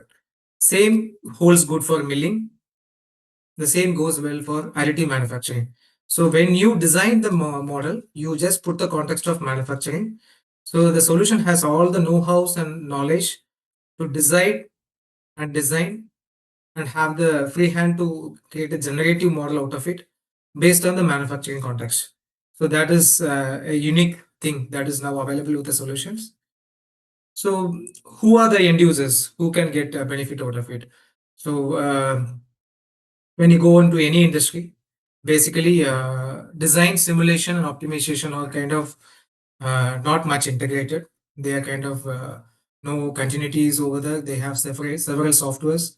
So you can see design is being carried out in different solutions like Creo or CATIA or NX, whereas the simulation would be carried in a different environment. So which never speak to directly to each other. So that is always a siloed environment. So this is the big challenge and big barrier in the industry that was there already 10 years back, I would say. So the lack of innovation was there. But now with 3D experience, the big positive is all the solutions are placed up in the same platform. So there is always a seamless integration within the solution. You have the design in the same phase and you have the simulation also in the same environment, thereby saving a lot of time. So what you see in the screen is just I'm trying to explain how a typical scenario is. So you will have a separate CAD designer team. You will have an optimization expert who just prepares the film model and he does the optimization. Again, it might go back to CAD designer who would again rework based on the inputs he receives from the optimization expert. So this is always a cycle. So it may take months and always there is a lack of innovation because of the limitation and the disconnected workflows. But the biggest advantage that you see in a fully integrated environment is, so all of these steps, whatever I'm just trying to show off in your screen, is completely integrated and it is available on a single platform. So starting from defining a design phase until you move on with the final validation, all are connected in a single platform. So in this way, industries are seeing this is a big saver of time, and it has opened the doors of many innovation along with the AI and ML capabilities. So that is the big power of the solution that we have. And for which applications this can be possible? It can be used to reduce the weight of your existing designs. So whatever traditional designs you have been using, so it is maybe from automotive or aerospace, whatever application you have. So we have just put up some examples. So you have a design like this, and you can have a possible output of lightweighting like this. And these are some other options. You can design efficiently the new parts without losing any functional aspect of it. And in the solution can give you completely new innovative designs also. This again is backed by the intelligence from the software. So these could be the applications. I can give you one typical example which we have implemented in an aerospace company. So this was the traditional legacy component. So as I did mention in my first slide, when it comes to aerospace, even a 50 gram of weight loss matters a lot for them. So here you see it's a 414 gram of mass of this part. So I'm trying to do a lightweighting. So basically I'm just defining the approach. If I'm going to do a milling, so it gives an output of 324 gram. So as I did mention, the solution has the capacity to decide on what manufacturing approach you are defining. So based on that, it takes the free hands to decide on the generative design output. So when it is an additive, so it goes even forward and it can do a weight reduction of 45%. So you can see that buy to fly ratio, initially it was 8.1 and it has reduced drastically here. Buy to fly ratio is a unique terminology we use in aerospace industries. Buy to fly is nothing but, so to make one part of this component, it needs 8 part of the material. So 8 kg, let's assume 8 kg of material you have to waste to make 1 kg of finished component, which is a huge wastage, right? So when we talk on sustainability, this is something which we cannot accept. So that is one key reason why I have taken this topic for the lightweighting. So this is one reason why aerospace companies are willing to even spend, but that in turn helps them on the efficiency part. Again, this is a typical example for automotive. So it can help on lightweighting, yeah, of course. Even on the functional components, it can save a lot. For an automotive company, the big challenges are after sales. So you have to maintain the legacy of the spare parts even for 10 years and down the line 15 years, which is too much for them. So let's assume a company like TVS or Honda who manufactures too many of components and they have multiple variants which they are releasing every year. So maintaining the spare parts of that is too complex for them to manage. So you can see here I have the 4 components, functional components of 4. It has drilled down to a single component. Also, there is a weight reduction of 52%. So lightweighting plus saving of the warranty as well. This is something very important and companies are seeing, because lightweighting, people used to think it is a topic of aerospace. This slide is to just give you a heads up that it is a topic very much relevant to automotive as well. I have a video. I think this is a very short one without an audio.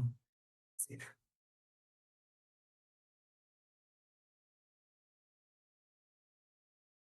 So whatever I had just briefed, I have tried to put it in a short video to show you how it is basically taken care in automotive. So this is the functional component that is already there in this 4-wheeler. So this component has to undergo a lightweighting. So this is given as an input. The good part here is whatever I am just explaining as a lightweighting, it's a wizard approach. So when I say wizard approach, it has the guided steps. Even a newcomer can easily perform the steps. It is not a mandate that you should be an assembly analysis expert. So which is a demanding point now in industry, but this is a game changer. So even a fresher can easily understand what it is basically asking me to do with the guided tips, and you can easily just perform and give all the inputs. So here I'm just defining the functional points, constraints, what are all the shape controls I would like to have. So I'm defining the functional areas where I should not have any compromise. So it does the lightweighting part. This is what I did mention. It is a generative knowledge that comes from the software. So if it is a milling, you see the right side output. And if it is an ALM, you have the left side output, 2 validations. Again, the validations also can be done in the software layer. And I have just done the refitting and validation.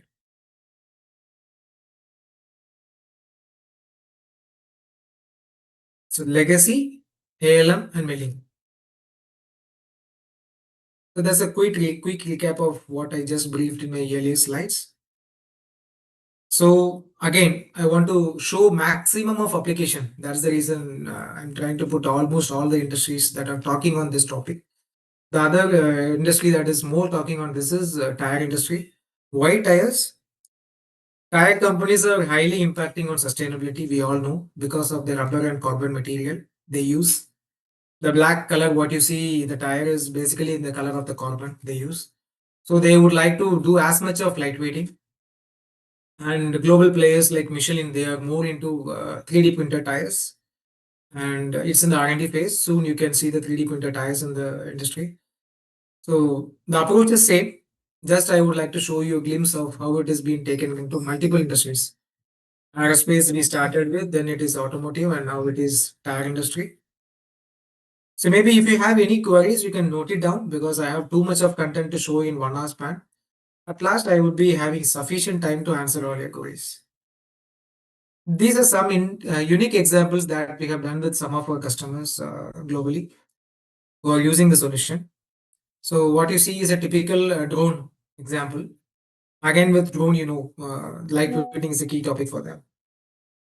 Maybe it is a data capturing drone, or it is a medical application, or whatever it is. The lightweighting that you are able to achieve increases your range or the travel time of a drone. So basically, left side what you see is the 1.4 kg variant, and the right side what you see is the output that this solution has given with a weight reduction of 200 plus grams. So the time taken for this total lightweighting is roughly around 40 hours. I think this article is already available on public forum. Maybe you can take a cap of the left bottom, the university who basically did this, and you can read this article in detail. And one industry example, what I thought is of showing is Airbus. We all know maximum of us might have traveled in Airbus. So Airbus, they are a good user of function-driven generative design capability from 3D experience criteria. So they have 120 users right now using this solution, and they are expanding very high. And what efficiency they are able to see here is the buy to fly ratio, the terminology which I did used, has reduced up to 10 times, which is a very huge for them. So 10 times for one aircraft. So just assume, let's see the Airbus is operating few thousands of aircraft globally. So the saving is very huge. Again, the development time that the team was spending is reduced to 1/4. That is again a huge savings, right? Plus, there's the weight reduction on manufacturing narrative, all those things. Again, these are publicly available articles there, so which you can always refer and understand. So now I am taking you to the other area also, the tooling part. The key reason for me to take examples from multiple industries is, might be, I'm not sure on the audience, it might be being an FDP, I assume it is a group of professors. I'm not sure, there might be some research scholars as well. So just to give you some heads up, that don't think lightweighting is a topic only of aerospace. So it can be taken into every industries. I have covered almost 10 plus industries today. Though I know the topic is more into medical appliances, yes, for medical also they have done many benchmarking with even for the stunt design that has been very commonly used for this heart surgery. Designing of the stunt has been done and validated in the software. That is recently something we have done for medical appliances. But still, I would like to show light on other industries also. So this one example is also for a VR group. It's a customer of a solution. So basically, they are into tooling, and what you see right now is tooling they have on production. It is a 22 component, 4.7 kg of mass of the tooling. Tooling, I think you all know, it's very expensive thing because it's the one tool that makes millions of parts. So it is always in lakhs. So basically, the maximum saving you are able to do, or the maximum functional components that you are able to reduce in a tooling is actually always a huge time saver and the money saver. And here, what output we are able to get is something very phenomenal. So 22 components drill down to 3 components, that by cutting down of 19 components, with a huge saving on mass weight by 66%. So what you see, the left topmost is the one that was in the production, and all these phases has gone in. And what you see in the right bottommost is the output. What you see in the solution, it's been fabricated and it's available on the customer side, just to give you confidence. So this is something very interesting which I thought I am sharing with you. The other example is completely out of all these focus. It's into the consumer goods, 3D printed chairs. Recently, I was not recently, might be a year back. So for my home, I was discussing on the interior planning. So the surprising part is now customers are looking for unique furnitures.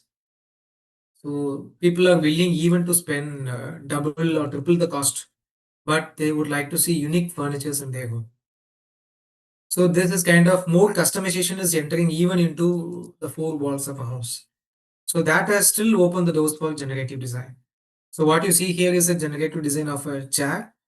I thought of trying to pull out some video which might be available on YouTube, but maybe you can take a grab of this name, Tamu chair. It's a project done by Dassault System. Tamo is a Japanese word. And so this project, maybe you can try to Google. Hopefully you should get a video. If not, might be through the organizers. I will try to send across this video. It's a very interesting testimonial. But I was able to grab some snapshot of it. So basically, how the chair is, and it can be easily unfolded and carried to any part wherever you want to go. The other interesting thing is we have done a project for Formula One suspension system. So basically, we were uh, asked to do a live case study wherein lightweighting of their suspension system with three processes. When I say three processes, it is additive, casting, and milling with three material: aluminum, titanium, and steel. And DES as a company was able to back the first place. And the entire process of from design to manufacturing, we're able to complete in 1 day of time. So this is just to give you an heads up that it is not only with the designing, but fabrication and taking it to lively onto the vehicle. Within 1 day is something very interesting, right? So I think we are already done with 20 minutes. I'll try to fasten myself. So whatever we have seen so far is structural or functional side of generative design. Same holds good for even fluid-based generative designs. So as we all know, CO2 emissions is increasing drastically, and government is coming up with many regulations. So even for in the topics like hatchback, cooling system, cabin comfort, or industry exhaust system, wherever this fluid is coming into the part. Similar like generative, even on the fluid part as well, we are able to do a generative design. And again, the use case is same. So typically, if you go for a flow-based simulation, CFD or whatever solutions you use, we have a separate solution for design. We have a separate tool for computational fluid dynamics. And for again, any optimization you have to do, it is again a loop where the people are stuck. So here the solution is on a seamless integrated environment, so it saves a lot of time. So I'm moving pretty fast. The reason is there's no big difference between structural generative design and functional generative design and shape flow-based generative design. Just it's the structure, and here it is the flow. I would like to take you through this video. So this is for a hatchback of an aircraft. So basically, this is the design. Normally, when you take any flow or simulation, basically the big challenge they face is the losses. So you will always have many places where there is too much of flow energy losses. So always there is a scope for improvement of the design. So this particular design, if you see as well, there is always a scope. So I'm just moving forward. Okay, this is a detailed one. So this is a typical flow, how it happens between the inlet and the outlet. You can see how the stream is, but there are many areas where there is a possibility of unnecessary design or lightweighting possibilities are there. So we are trying to define the design space, giving the solution to give us the possible outcomes. What can be the possible generative design outputs that can come out of it? So based on the simulation studies, so it is trying to derive an output like this. The solution gives an output mentioning that these areas are kind of potentially unused, or nowhere it is helping the flow between this particular inlet and the two outlets. So here you can see there's a huge saving of space and the material. Thereby it increases the flow efficiency, because the maximum you remove the unnecessary space, the energy losses are saved. So this is something interesting for the flow-based. You can see the comparison between the two. How much of saving is there?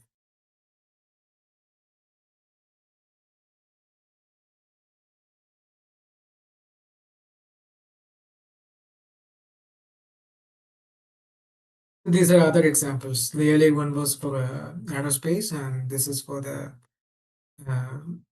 same of hatchback topic for automotive. Again, the next interesting topic, what I thought of taking is the lattice, because when you talk on 3D printing, additive, lattice structures are helping a lot now. I think you all would agree this. So how on the design perspective, solutions are helping on the lattice design? So basically, how the solution is helping is uh, you might think why you need a dedicated product for lattice design. It is something of a smaller topic. But from the industry perspective, when we don't see that as a smaller topic because it is getting a wide range of application again in all the industries. So how our solutions is very much unique or seeing more value in the industry is it can handle very huge of data size. So you have when you talk on lattice, you have very fine structures. So manufacturing them is something tough or difficult. Yes, accepted. But when you see on the design aspect also, it is yes, it is equally challenged.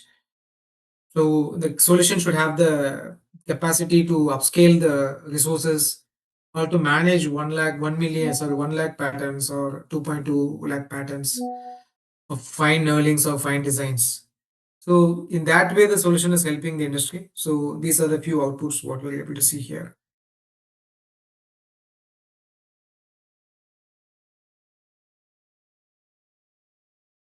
So I have tried to place maximum videos to give because we didn't have much time. Normally, this topic I always try to take with academic institutes for half a day or 1 day. So that by giving some hands-on sessions to them. But this being just 1 hour 30 minutes, I have tried to capture almost every stuff in a video, so you can easily get the flavor of it. So sorry for that for putting too many of videos for you. So typically, this is the design what we have, and we want to try the lightweighting of or introducing a lattice structure into it.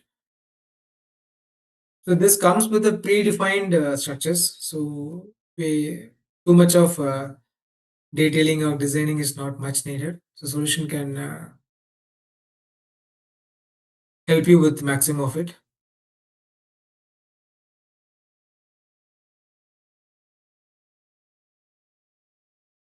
Now we're able to see. Just I'm choosing what type of lattice design you want or how it should be patterned.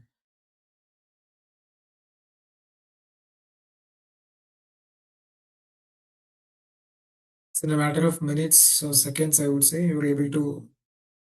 So here we have the multiple ways how you want to have the lattice structure arranged.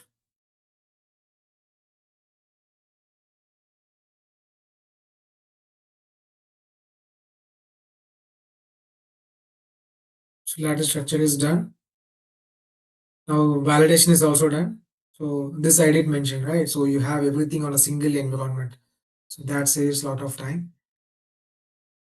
So you might have a question. So what is the solution that is used for a validation here? I think people, you all know the solution which you might have heard about Abacus. So that is the solution which is being integrated in the backend for validation part of it. Again, you can play with all the different patterns, how you want to have a design. Multiple variants you can try and feel and decide how you want to, which you want to finalize. So this is also something very unique.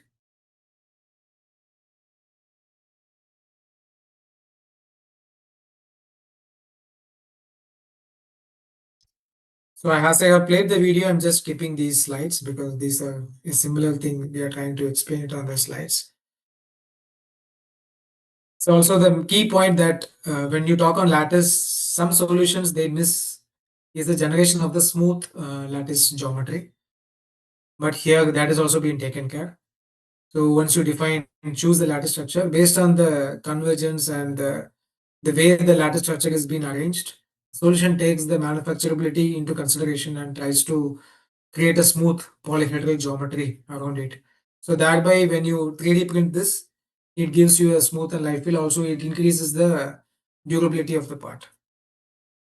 Also, it helps you to remove the unconnected orphan branches if something is there, because this being very fine lines, we may not have the time to look into all the details and see if something is missing or something has to be removed. So in that way, the solution helps you a lot in doing both the operations of blending it plus automatic removal of any orphan branches. The other good part is all these, whatever I'm discussing, everything is parametric. When I say parametric, it is available on the tree. You can go and double click and you can modify it any point of time. So thereby it gives you the flexibility to own the design. So what you see here is, maybe I'll just highlight that for your understanding. So you see something has solid one. Solid one is nothing but the geometry can be from any solution. It can be from any 3D CAD that you use. It is not necessary that you have to build the CAD from here. It can be from any open source, or you can get from any of your vendor. That can be taken into the solution, and our solution has the capability to build the entire stuff, whatever I have shown on top of that, and make it parametric. In that way, it is very much open to help you out. Also, CATIA is very known for the knowledgeable capability, or it helps in the DOE studies, I would say, design of experiment. So you can, once you have a base model that is built, you can try to create as many as DOE out of it and choose which is the best variant that you want to take it into. And we are all talking on additive manufacturing as a topic. So I should talk on this. As I did mention, this is ready, the model what you see is ready for manufacturing. Whatever lattice geometry that it comes out of the solution can be reused for any fabrication applications. So when you try to define, you have the option to define the supports also. And in case you want to export this data into an additive manufacturing friendly formats, so you do have the STL, AMF, 3MF file formats, which is globally being used for additive manufacturing data exchange. So you can take data from any world, any part of the world. It can be consumed in the solution, build all that you want to build. You can take it to any file format and manufacture it. So it has the openness on both the sides. And this video is something very interesting. So this is mainly a latest functionality that has been added to the solution. This is also as a part of the intelligence. So let's assume you don't have a 3D. You have just a image. Might be a side view and a front view of a. So here I have taken an example of a car. So it can be any product of your imagination. So you want to build a 3D out of it. And that I want to work on some lightweighting. In case of any interesting topic you want to try as a toy project or a sample project. So see, this is something very interesting. The reason I have taken a video from YouTube is so you can also always go back and refer to that. So this again comes from the CATIA brand. So what you see here is basically I just select which image I want to build. It has a predefined equations for creating a 3D mesh out of it. So it does the mesh building automatically. I'm trying to connect it with the robo. So it generates a 3D output. So next I will try for a building architect structure. It builds it.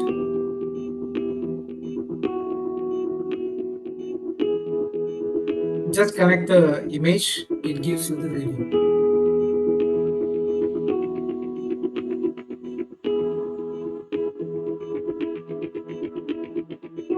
I'm sure this is something very interesting functionality for you to experience.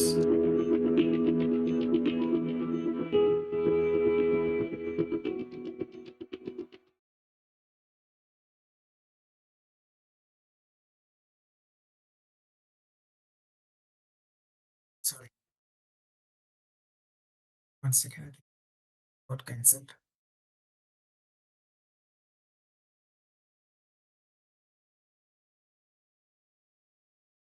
Sorry for that.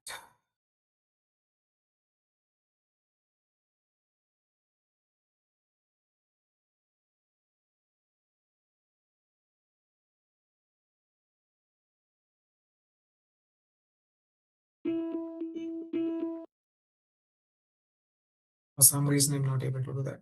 Hope my screen is visible. Okay. So I'm trying to summarize this topic. So for whatever we have seen. So I have tried to show you some interesting topics that as a solution provider, it is available in the market. I think most of this is already available with Satyabama as an institute, and they are using it very well. So just I have shown a practical layer to it. So you have the capability within the software to build a functional based generative design. Can be a structural based generative design or a flow based generative design, or it can be a lattice design. So all these has 3 layers to it. It has to design, it has to do topology optimization, the structural validation, and the ready to manufacturability. All these are possible on a seamless interface environment, thereby helping the industries to see a big time saving. And with that closure note, I'm trying to step into the next topic of the day. What I have taken is on the manufacturability side. Also, we do have something available with this 3D experience as a platform. So, being as a research project holder or a faculty, you might, I think Satyabama, you have already this capability, but still, in case you people are connected from multiple locations, so in case of any manufacturability of the component is needed, solution has the capability for 3D printing as a service also. You can just upload your design. Globally, you can choose the manufacturer across the world. So there are many manufacturers already available there, because you being in a location based, you might have some limitations on the manufacturer who can. You may have limitations on the material possibility or the bed size challenge or whatever challenge it might be. So it gives an open door for you to pick the 3D printing as a service from globally anywhere. You can upload your design, choose the manufacturer across the world, get a bid, choose whichever you want. Then you just like an online payment, do an online payment and you receive the parts. So this is something also people across the globe, they see it is very helpful for people who don't have a 3D printer. You can do the design and get it. Basically, the video, it explains how the whole process is. You upload the design, choose a manufacturer from whatever country it is. You raise the bid, you negotiate and decide and place the order. Are there any questions? Should be okay.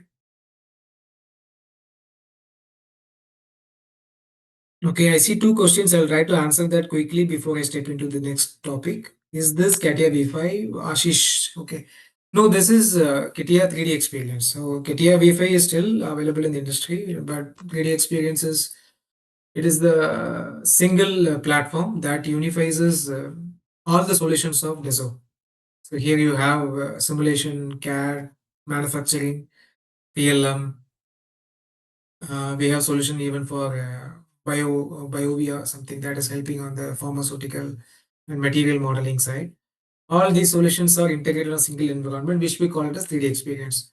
In the screen, you can see, Ashish, on the top bottom left, what you see is the logo 3D experience. So it is the same CATIA, but from a different platform, which is more integrated and seamlessly connected. Which parameter influence the workpiece material?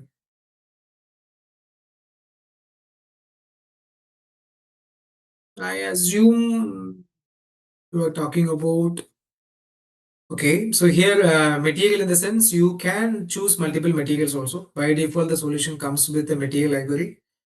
Still, if you want to upload your own material, which can be 3D printing based materials, you want to give it as an input to CAD and want to validate, yes, solution can have that as a parameter. Say, for example, material 1 can be of any material, any metal or alloy or whatever you want, you can tag it, and that can go as a parameter. Apply that in the material, the CAD, whatever you have made, do the validation. Again, if you want to go for a second material validation, you can put that as a second parameter, and that can also go for validation. Yes, it is possible. So material can be tagged as a parameter. Thank you for the questions, and we'll move on to the manufacturing part of it. How 3D experience as a platform, it is helping on the manufacturing part of it. So here again, we are coming with a solution named Delmia. So Delmia is a solution that is used for end-to-end manufacturing solution. When you say manufacturing, it can be machining, or it can be additive, or it can be MEA solution, or it can be a MOM solution on an enterprise level, or even larger than that. So there's a single solution that helps in all process planning, manufacturing, or robotic programming. So whatever you call under manufacturing, Everything comes under the brand name called Delmia. So for today's topic, I have taken a small piece of it, additive manufacturing. So I'm just playing the video.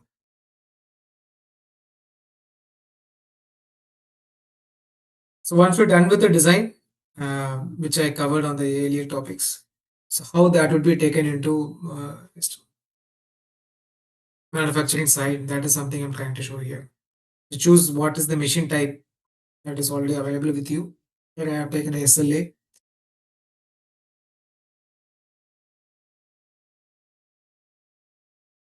Defining the build layout, how you want to have that.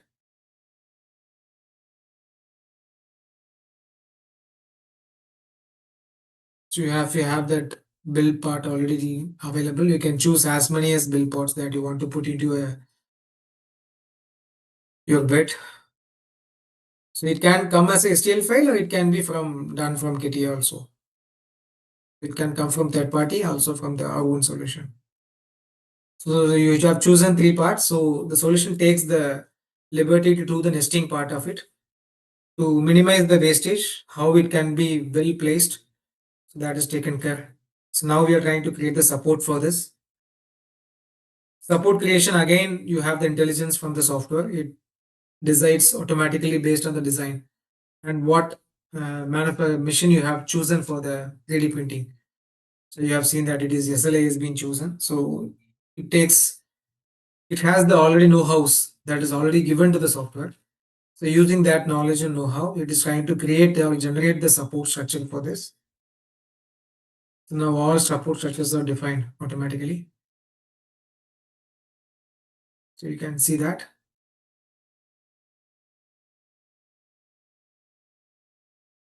So now we are doing all the validations.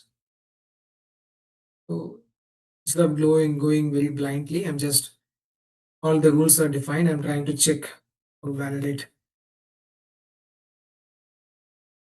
Computation is done. It is giving you the time, how much cost or how much is the 3D printing times, possible time for each of these cases. So all those these are kind of predefined formulas. It gives you the time. From there, you can decide which is the optimized printer layouting, and based on that, you can go ahead with the execution.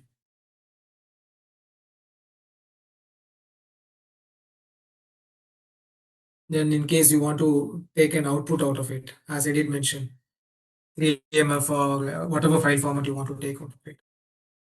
So you can generate the output from this, which can go as an input for any of the other downstream manufacturing applications.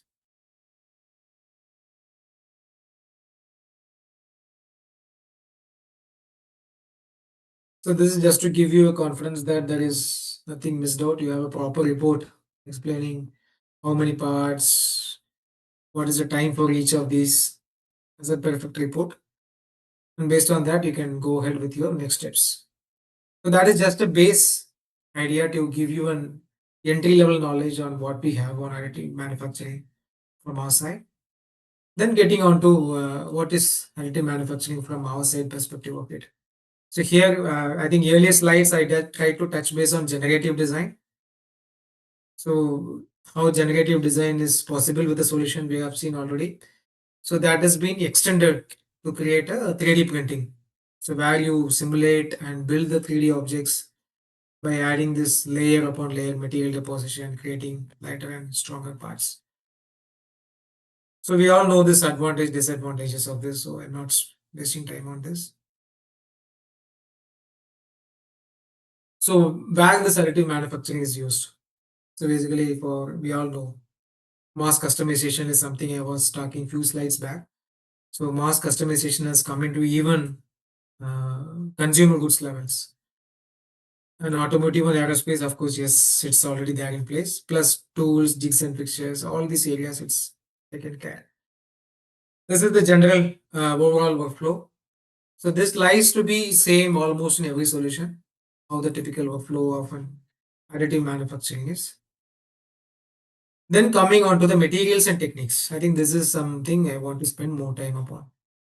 So when you talk on materials, that is already available, and what is supported as a solution provider also. Both are put up in a single slide.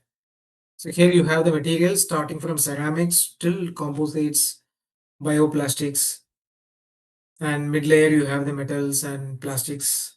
All these as a material, and it's possible. And our solution output can take these materials into consideration, and it can give you a better CAD.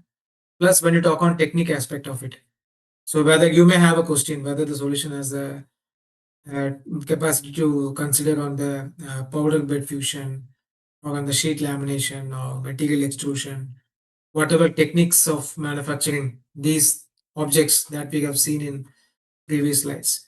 All those are possible, yes. So 5 years back, I think it was not much mature, but now it has grown up a lot. And we have customers who are already using this in from multiple industries already.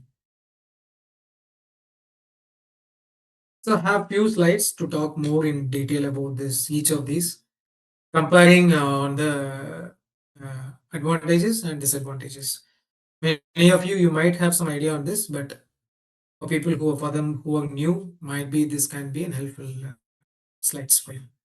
So when you talk on powder bed fusion, mainly the good advantage what I personally have seen is very minimal support structures are fair enough for this. So you have a good variant. It can support a wide range of material choices. The other good part is the powder, whatever is being used as a base, that can most of the time help you on the recycling is possible. In that way, always I talk on sustainability more. So this method is helping somewhere to that. But still, yes, of course, it has some disadvantages also. Uh, Normally, there are some thermal distortions. Too much happens, and it consumes more of power. Power usage is more, and post processing is necessary. After you make the 3D print the part, then you have a mandate post processor phase where you have to do some stages to get the finished part. And the right bottom, you have the most common materials that is being used for this powder bed fusion. Maybe if you need, you can take a grab of it. And this is the customer case, which is one of the customer who are using. And what you see is the component they make out of this powder bed fusion, as an example. So they use this for developing the flight ready hardware for the using this laser sintering method, which they use in their product. Next method is the DED. In short, we call it as directed energy deposition method. So again, so here it is. Mainly, I would talk more on the disadvantages first, rather I talk on advantages, because maximum you have advantages here, but the limited disadvantages what normally people talk is on the capacity capital cost that is involved on this, and cannot normally this cannot use support structures mechanism. But the good part here is it can help you on very most of the lightweighting materials. Many companies who are more talking on lightweighting as a main key topic, particularly on the material side of it, they use titanium or so this can be applicable for many aerospace projects or people who can afford. They can spend more money because of the product itself demanding or expensive product, and those customers are potentially the users of this DED method because it has many good compelling advantages point of it, like it gives the closer to the originality. The output what comes out of this DED is closer to the shape what you were expecting. That is one key factor which I have already always impressed of. So comparatively, it can handhold the larger parts because it doesn't need to have more of support structure. So you can use more space for creating the larger parts. So material wastage is very less because it doesn't need a support structure. So these are some reasons why DED is very popular, and right now I see at least in aerospace many companies are using this DED as a topic. As I did mention, see these are some slides that most talking on launching vehicle where it can be this particular approach can help basically. The other method is material extrusion or FDM we call it as. think this is something we all know, FDM method. So again, this is similar to the first one. It needs post-processing is mandatory, and dimensional accuracy is not much. So that is one reason why high precision areas wherever you want, this cannot be or may not be a right choice to pick. So we do have some customers who use FDM mainly for some components which doesn't need very high level of accuracy. They are not of that much compelling accuracy. So this customer particularly, they are seeing it as very much useful for reducing the cost and lead time for prototyping. So I have arranged my slides such as that some topic of manufacturing, advantages, disadvantages, plus a company who is using it for lightweighting. So thereby you get all the insights out of it. Maybe you can, when you discuss with students, maybe you can try to reuse this, re-articulate the same topics as well. So next is sheet lamination. So this is basically so this is kind of more of sheet metal or thin layer structures, morely on composite side, larger sheet kind of structures you would like to prepare. All those areas, maybe this is well preferred stuff, because basically it is the output what you get is kind of a flat thin sheet, and this can go for more on composites or lightweighting materials. And the right side I have just mentioned what are all the processes and what materials typically people use for the sheet lamination as a process. So these slides, maybe you can, I think you may have many reference materials also this, but why I have put this in this presentation is just to give you an understanding that the solution, what I'm trying to articulate today, has the capability to take these process as a consideration. So when you go back and you would need a solution which can help you on these topics, potentially this can be your topic of interest, and you can always try to reach back for any guidance and support. So this is again some examples of people who are using this sheet lamination for their processes. SLA is something we all know, so I'm just moving forward on this. So SLA we all know it is mainly places where we use this. The output that comes out of it is mostly it is non-functional prototypes, just for visualization purpose. We don't use it for as an input for some process and do any kind of thing. And the big challenge is the investment is, compared to other things, it is kind of on the material side is somewhat huge, and the finish what you can get out of this is pretty good. And the material again, it can be reused again, it can be remelted and reused, because mostly whatever material we commonly use here is resins, and complex geometries also can be easily printed out of it. This is some simple example. So as I did mention, it is always used as a visualization output rather than a functional output. We don't, the output that you get out of an SLA doesn't mostly use as an input for any process. It is just to showcase or concept level, or to use for some discussions or some presentations kind of. So this slide is to mainly talk on some comparison on SLA and SLS comparison. The SLA we uses UV light to solidify the resin, whereas SLS as a process, if you see, it is kind of melting the powdered material with laser. So just I have tried to summarize, I give the differentiation between SLA and SLS. So SLA again, it requires support, but SLS doesn't require support. I think these points you might know already, because these are very old, pretty old topics. They are not much of new technology like the other technologies that I have seen earlier.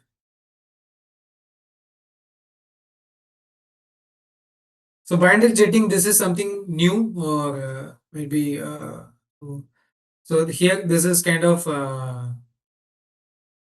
unique method, where what we do basically is we kind of have the powder bed as a layer, and you try to inject or jet the binded material into the process. So this process is the big advantage here. What the industries are realizing is it is usually it is found to be a faster approach. But the big disadvantage is again it needs some post processing because it basically has the powder material. You apply the powder material in the bottom and then you always need a post process powder material and only thing different, but the components that can be printed out of this binder jetting as an approach. Other approaches, material jetting. Jetting is nothing but we're trying to inject that into the process. Injecting the binder material is an approach. Injecting the material is another approach. The good advantage of this material jetting is very high level of dimension accuracy is possible. This can be an approach which can be used for very high precision outputs that you need of very minute, like 14 microns. That level of accuracy can be achieved. And the surface finish is also smoother when we compare to traditional approaches like a molding or injection molding kind of things. And again, the big disadvantages again, it is because of the high accuracy, the process is always expensive. Again, because of the high accuracy, at times, if you don't pick the right material, the output can turn to be a brittle part also. So that is other disadvantage. It might not have the load bearing applications, but this can have this can go for an application where the output is kind of flexible. So that's the reason we are using polymers here, flexible or stretchable kind of material, non-breakable, but at the same time it cannot hold too much of load.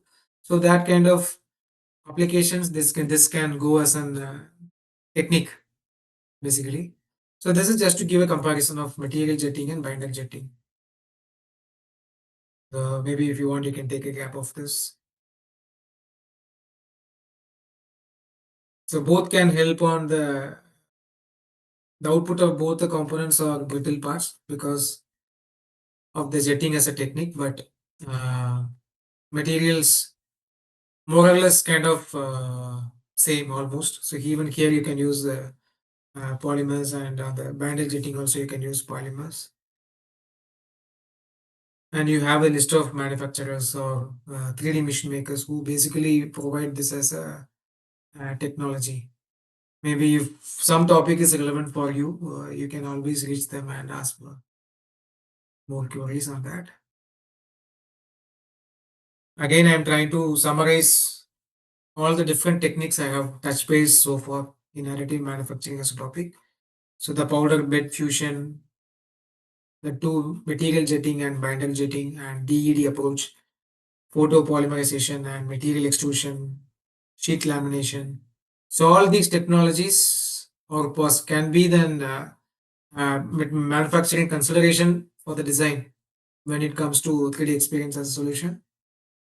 So this summary slide is just to give you an understanding that the technology is supporting in all these aspects.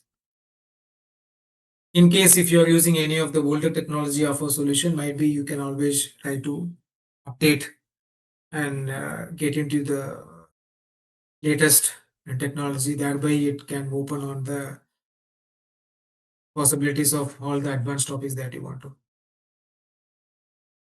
So any questions you have? The reason I try to finish up on so early is in case of any questions is needed, I might need to go back to any of the slides where I need to again explain more. Yes, I have 8 new questions. How CATIA 3D experience differ from metallic body? I don't understand this question. How CATIA 3D experience differs from metallic body? So maybe I will try to re-explain here. My CATIA 3D experience is nothing but a software. CATIA is a known solution in the industry, mainly used for 3D design. But how it is related to metallic body might be, I'm not getting the name of the user also. Maybe if you can reframe the question again for my better understanding, I can try to explain. more. Sorry for that. Prabhakar, please send. Okay, sorry.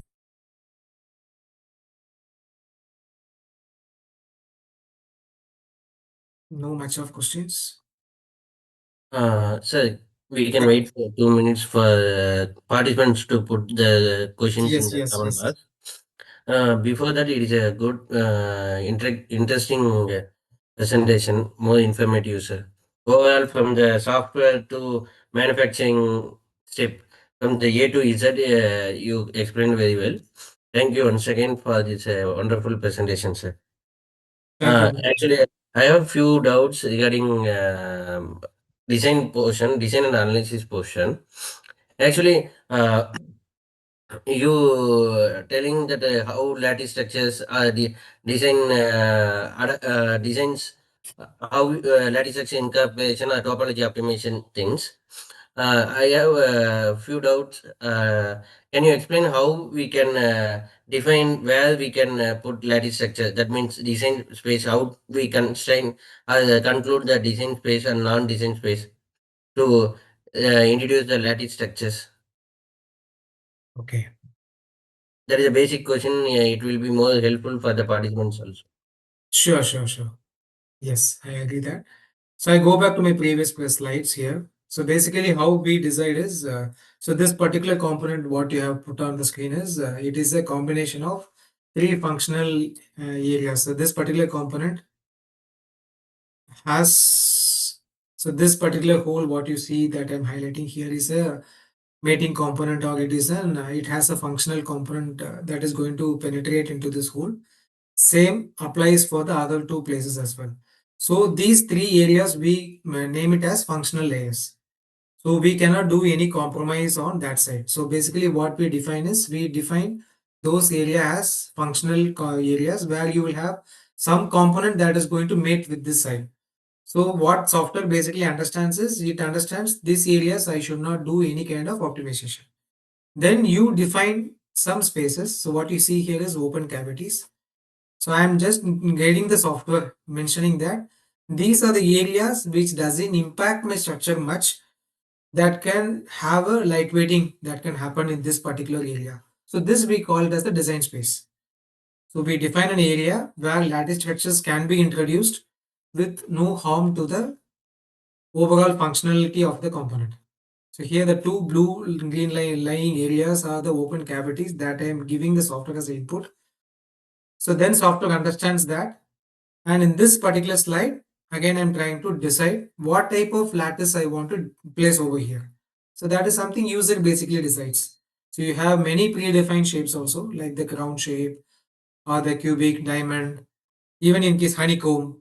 So these are some well-known names that is already available in the industry. Still, it gives you the liberty to define even some customized lattice structures also. So this is the second step. So once I have defined the functional areas, second is I'm defining the design space where lattice structures can come and fit in. Once that is defined, so whatever lattice structure you have chosen in the menu, so that comes and getting placed here automatically based on the design space that you have defined. So first it places these lines with no 3D. Once that has been confirmed by you, it converts that into a 3D. Once that 3D in the sense, it is the kind of bars and rectangular or cylindrical structures basically. Once that is done, that is second step. The third step is introducing the smooth and fillet. Smooth and fillet is because to make it manufacturable, because many of the bars it might not have penetrated into the nearby structure, 3D structure. So that introduction of smooth surface will make it possible to interface with the nearby structures. Also the unnecessary structures, or there might be some structures which are not connected to the nearby one, which might be of unused lines or unused bars. So those would be removed. That is the next step. And the last step would be the FEM, building a finite element model out of it. Then doing the structural validation. So once we are, it is been proven that we have done the lightweighting with no compromise on the safety aspect. Once that has also been validated, then you can go ahead with DOEs of this. So you can DOE in the sense, so I have defined these are the functional layers. So taking that into consideration, it has already done the lightweighting. In this lightweighting, I can again go on with multiple options. Whether you want to have a rectangular pattern or a circular pattern or a different way of organizing the lattice structure. Because in some places, lattice structure might be needed for a feel good factor also. It should be appealing for the end user. In that side, this kind of parameterization also should be taken into consideration. That would be the next stage. So first you will design the design space, build the lattice structure, do a structural validation. Then we will go on to the DOE studies. Then we will again do a revalidation of the same structure. So this is the overall flow, what we do. So just I'm taking you through the same set of slides just to, because those slides I didn't explain during my presentation because I did play a video. Hope my answer clears it out. Yes, Sir. yes, sir. So another one thing, currently, yeah, even in research side also and industry also, they are using different kind of lattice structures. Not a traditional one, Kelvin, cubic, other things. They are go with axiatic or negative stiffness structures, some kind of other structures also functionally graded. But currently, many softwares using that having the traditional libraries of lattices. There is a this theory experience software have a different any feasibility of import our own design to the library to use in this workflow. Yes, of course. So if you see on this slide,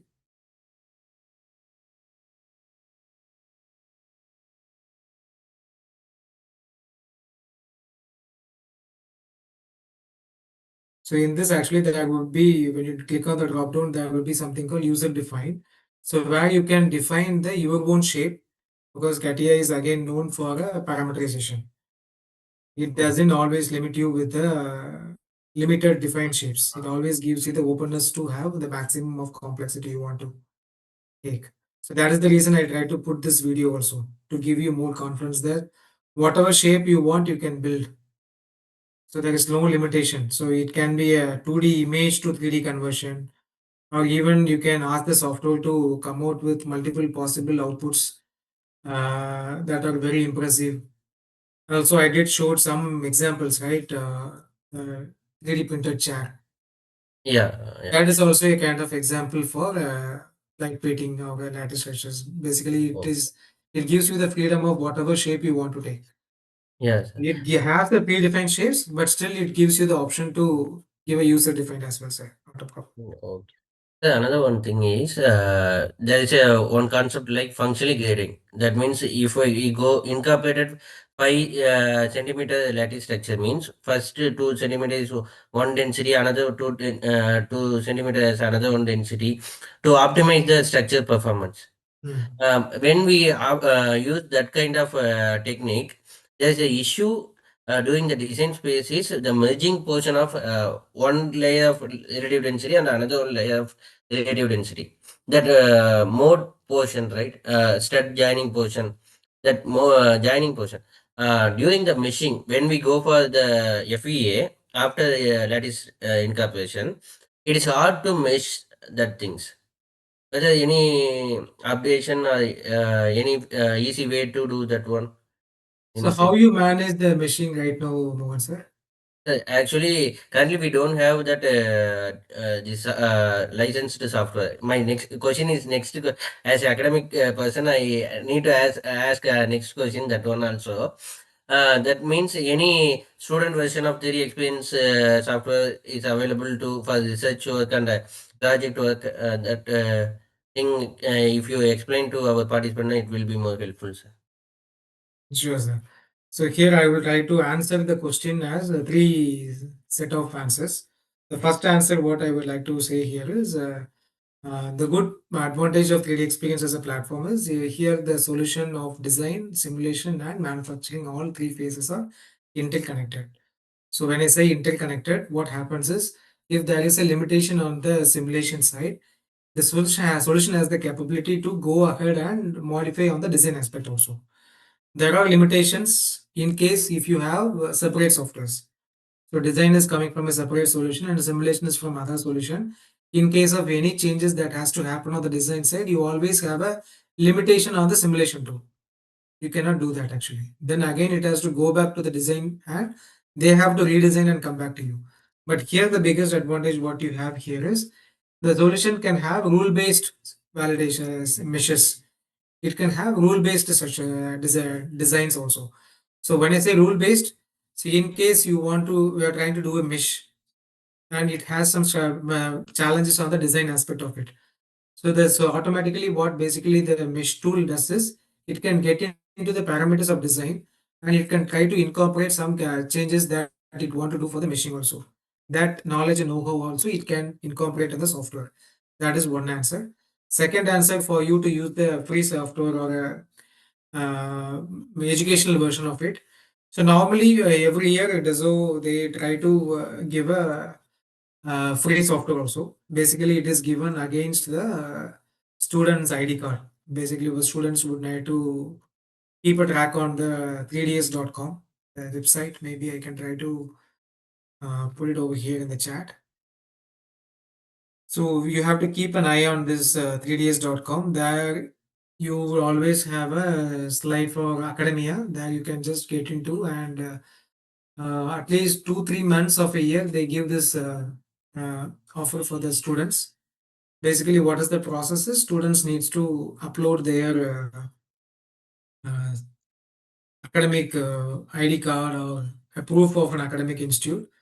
So against that, they would be entitled to utilize the software for a period, trial period. Else, in case if you're okay to get a pay and use, still it is on an affordable side, kind of few thousands.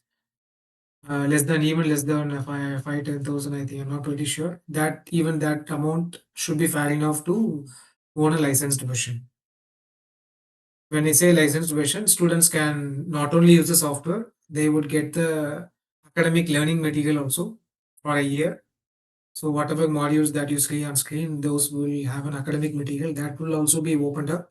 Plus, they would have an certification exam also. In case they want to appear for a certification on this topic and they would like to put a logo in their profile mentioning that I am certified for so and so topic of the solution. So that adds a weightage to their resume as well. So you get all the three pieces in an affordable price, or many times it is free of cost. You get the software to use for a year. You get the learning material plus the certification also. But the thing is, you have to keep an eye on this particular website that I had mentioned. Okay, sir. One question from participant. Lattice parameter option is lattice parameter option there in CATIA V5? No, lattice is something which is introduced from 3D experience. I will explain why. Because CATIA V5, if you see as a solution, it is only mentioned for design. We had few layers of analysis, not much on optimization side. Also, when you talk on additive manufacturing or a lightweighting, you should take manufacturing also into consideration. In CATIA V5, we didn't have much capability to interface the digital manufacturing solution. It was made possible only in 3D experience as a platform. So that is the reason this particular lattice designer is as a functionality, it is available only on CATIA 3D experience, where you have the CATIA, Abacus, Delmia. All the three solutions are interfaced seamlessly. That is not possible with CATIA V5. Okay, sir. On my side, last question. Actually, when we using this kind of software, there is a main issue is configuration of the system. Because CATIA have 3 phases, right? And even student or researchers have minimum capability of configuration system, but when they go with cloud-based the CATIA 3D experience, what is your opinion that students should have the configuration of the system? Also, during the meshing, maybe it will get stuck during the classes of FEA also. Sometimes it gets stopped even when we use for 8 GB RAM also. So what is the your side opinion for this suggestion? One question to you, Mohan sir. Yes. So now we all are using Android mobiles. Yeah, of course. What is the RAM capacity of your mobile? Mine 8 GB. So even for mobile, we go for 8 GB, Yeah. 12 GB. Yeah. So now the technology or the softwares that we use, it demands the capacity. Yeah. So now what I would say is, for when you go for a CAD solution, it can be a 2D or a 3D, minimum 32 GB is something is a mandate. Yeah. Of course. The reason is the Windows operating system itself consumes 6 GB. Mm. When you, on top of it, if you install some applications, at least the basics of Microsoft Word, Excel, and at least 3 4 softwares, a 2D AutoCAD. AutoCAD itself demands 16 GB RAM. Mm. The reason is the operating system and the technology demands so much. Yes, but the good part here is the solution, whatever we discussed right now, it is available on cloud. When I say cloud, the big advantage is computation power can be taken from cloud. So Yeah. when it is an on-premise solution, if it is demanding 64 GB RAM, on-cloud machine can help you the same output with the 32 GB RAM. It can take computation on the power of the cloud. That is on the design side. When it comes on the simulation side, on cloud, we do have some capabilities like the core computation can go to cloud in case you don't have the number of cores available within your physical local machine. The cloud comes with 1024 core concept. In case you want to push some simulation to the cloud, it can also be possible. You can enjoy the power of cloud, thereby your physical resources are being reserved for the other applications. Okay. Because since a researcher and academic person, we are restricted to some amount configuration of system. I That's why understand, sir. I yeah, understand, sir. during Completely our understand. research time also, when we using some softwares for FEA or design, converting from mesh to FEA, it is a big task for us.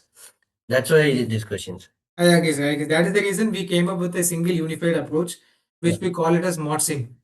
Modeling Okay. and simulation on the same environment. So normally when you talk on simulation, you have three phases: pre-processing, solving, post-processing. But Oh, here the big advantage is the same platform is used for all the phases. So modeling is also on the same platform. Simulation is also same platform. So when you do a modification of design, the pre-processing is already taken care. You need not re-import the data. You need not redefine the mesh, redefine the boundary condition. When you do a change in the design, automatically this pre-processing update is taken care by the platform.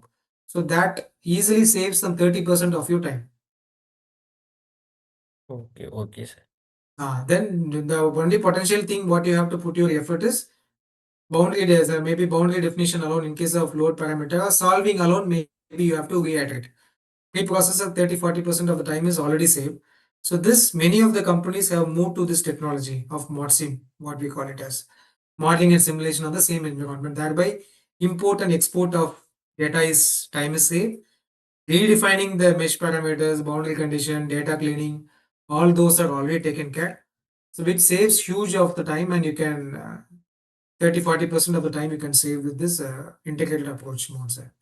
Okay, sir. Thank you. Thank you for the wonderful information, sir. I hope questions are completed. If any question also, we will.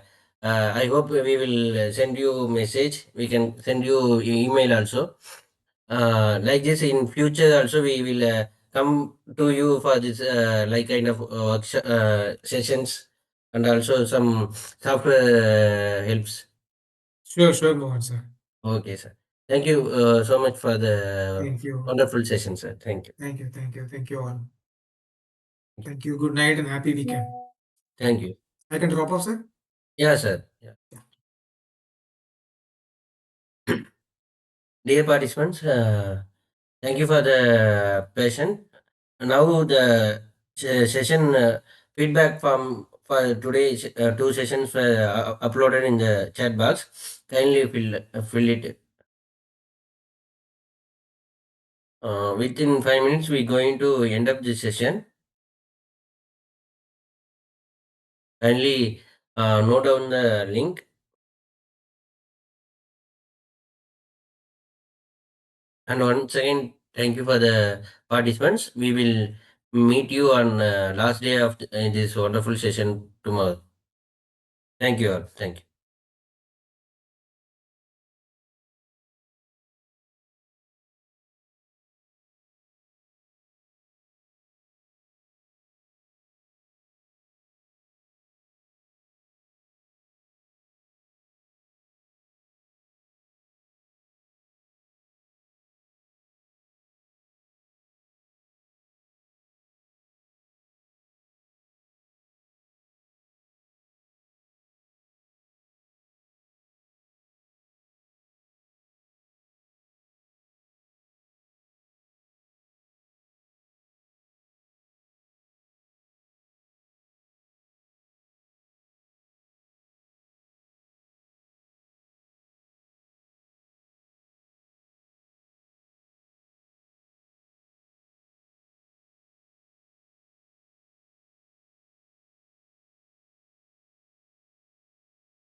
you.